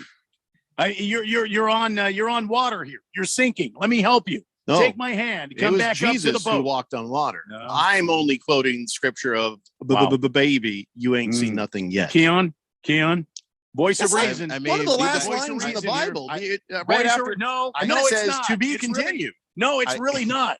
And it definitely doesn't end that way either. It's just Randy. Sometimes you've told me to just ignore it and let him have it. And I think this is just one of those days. Hefty Lefty says Jesus said that right after his first miracle. No, that's true. No, baby. No, you ain't seen nothing yet. No, never happened. Famous hymn. No, it's not. You know, a lot of the hymns that you enjoy in church were old Bachman English drinking songs. No, they're not a Christian worship band. BTO is a rock and roll band, and they were not in the Bible. The next thing you're going to tell me is that the apostles didn't come in on a wrecking ball. Fine, whatever, Randy. Got some bad We've got news some about that, talking too. to do, Jeffco. I need to come over to your house, and we need to sit down and light up a couple of nice cigars, and we need to have an evening. If you come over to my house talking religion, you're going to have the same treatment that everybody does when they come to my door. Did I say religion or did I say cigars? Turn on the sprinklers on you. I got one pointed right at the front door. And that's why he thinks Bachman Turner Overdrive is in the Bible. Baby. No. No. Fed fan says, so Jeffrey, will hell be fun for you? Probably. Let's see. I don't know what that means, Senior Wake and Bake. The Jet says, if you voted for Biden, you'll need someone to stand behind you to push your brains back in. I think if you voted for Trump, it's the same thing. I'm really looking forward, and this is as far as I'm going to go politically. Are you? I'm really looking forward to seeing maybe, I don't even care what party, really? Like a good candidate. Are you really? My bar is so much lower. I'm just looking forward to two different people than the last set of people. You guys think that is how low my bar different is. people? I can hope, right? That's what I'm hoping for too. I didn't say it was going to happen. I'm just saying that I am hoping for just two other people. We'll worry about whether or not they're any good when we get there. Just I want a good person. I would like a good person too, but I'm not that optimistic. Just give me two different humans, and maybe if we're lucky, one of them will actually be a good person. Yeah. Yeah, we'll see. Hefty Lefty says, to be fair, just about everything is an Irish drinking song if it plays while an Irishman is drinking. Mm-hmm. That's a good point. Yep. That might be why I think that's a hymn. No. Blissful High says, if I'm Steve Keim, I'd put down my jacket and coat just long enough to call Tom Brady and Aaron Rodgers to try to work something out. Aaron Rodgers, maybe. Tom Brady, he says no. And by the way, everybody, forget it. He ain't coming back. Tom Brady's not coming back. And I'll tell you why. He's at an age now, 44. It was a miracle that he kept himself in that kind of shape. Now, the minute he stopped playing football this year, minute he stopped playing, he started eating key lime pie, all the stuff that he wasn't allowed to eat. And there's no going back. No. And no, I'm serious. And every moment he know there is no off season for Tom Brady. Constantly lifting, constantly working out, constantly all his focus was being at a high level of football. If he stops that for a moment, he takes a year off, unless he kept up the same intensity, and I guarantee he won't, he's not coming back. And I also, don't know about the key lime pie, though. If Tom Brady's wife, Giselle, had as much input as he says she had on his decision to walk away, he ain't coming back. Yeah. And by the way, that was an interview with Jim Gray. He loves him some key lime pie. True story. Just like baby, you ain't nothing. No, Jeffrey. Well, no. One of those things is accurate anyway. Let me all help right, you. it's time for On This Date in Big George's sports history, ladies and gentlemen. Back in the year 1946, the Philadelphia Phillies hired the first female major league scout when they signed Edith Houghton, who would end up signing 15 major league players, mostly from Philadelphia high schools, to contracts. The North Philadelphia native continued to scour the Philly area for local talent until 1952, before she returned to the Navy to serve her country during the Korean and Vietnam Wars. How about Back to me, that? Jeffrey. Wow. Yeah, I read up on her, and she was badass. Seriously, and she brought in good talent. It wasn't that she knew what she was doing. So yeah, she was way ahead of her time. Way ahead of her time. Good for you, Edith Houghton. So what was Archie doing? Oh, Archie, I picked another great player today. Oh, jeez, Edith, get in the Oh, give me a beer. Well, no, you get your own, Archie. I picked baseball Oh, players. jeez, don't give me that Navy Oh. crap. Oh, jeez, Edith, get Are in you there just and give sitting me in a a chair? beer. I'm out there getting the players. Oh, jeez. You're not leaving again on this Navy thing. Keon has no idea what we're doing. I do. My parents love that show. Oh, really? Yeah. Scares me how good of an Edith I do. I don't know where that came from. Alarmingly good. I might not sleep tonight. After the BTO reference, you probably won't. Listen what Hayes says. Yeah, why doesn't the Bible have a bibliography? That's a good point. Hefty Lefty says, Tom's about to be on the strongman diet. Watch him put on 40 pounds in 60 months. No. And Jet says, you think Tom Brady's going to look like Terry Bradshaw in 20 years? No. Terry Bradshaw didn't look like Terry Brad. That took like 35 years and bad health. Senior Wake and Bake says, trade Kyler Murray for a pack of wolves and then turn him loose during opening day at State Farm. There you go. See, now we know idea. Yeah. Here. There you go. A pack of wolves. Can you imagine? I hope we open up against the Super Bowl champions, the Sheepherd. The damn wolves will scream across the field and just absolutely wreak havoc on the Sheepherd. They'll be injured for the entire season. The Cardinals will win the division by default. All Wolfley will think is a tribute to him. And then he'd be like, oh my God. Oh, he's ripped his leg off. It's I like your thinking for that one, Senior Wake and Bake. Like that. That's kind of scary. A lot of flags on that opening kickoff, though. No, no flags. Can't really get the Wolves to line up. They're going to maul those referees pretty quick. Referees will be dead. I'll be the first ones down. You think hands will be all over the field. Parts of clothing. A pack of wolves is not a couple, Keon. A pack of wolves could be like 12, 15 wolves. Yeah. First ones down are the refs. And then the crowd, nobody's even going to try to help because they're like, yeah, get them refs. And then they go after the players. And Cardinals it'll happen. will be cheering like, yeah, finally. The offensive line is going to grab Kyler and throw him at him. They're like, run for the locker room. Because you can hurl Kyler a good distance. Yeah, and Yeah, and then the kicker, he's next. He's toast. He knows it. He'll probably just like, I got this. Go ahead. Don't throw me. I'm just going to walk over to it. Yeah. That'll be an amazing day. Oh, yeah, I think so. What a way to kick off the news. Thank you, Senior Wake and Bake. Thank you. Somebody's going to make that into a cartoon at the least. If we can't have that in real life, that needs to be animated. Pack of Wolves opening up the 2022-23 season. Yes. Lefty Lefty says, I just checked. There is no rule stating that wolves are not allowed. There we go. There you go. There you have it. Sun Devil Niner says, what if the Bible was a pop-up book? No. I get the locust. Enjoy your trip. Down south. God made me. He made me this way. Yeah, you and all those making your jokes, enjoy your trip. He made me this way, Randy. I'm trying to help you, Jeff. He expected this. You won't let He me can't help be you. surprised by this.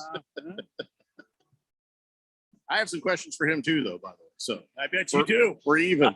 It's the Daily Blender here on 1580, The Fanatic. See you tomorrow. FanDuel Sportsbook is hooking up new users with an epic winter game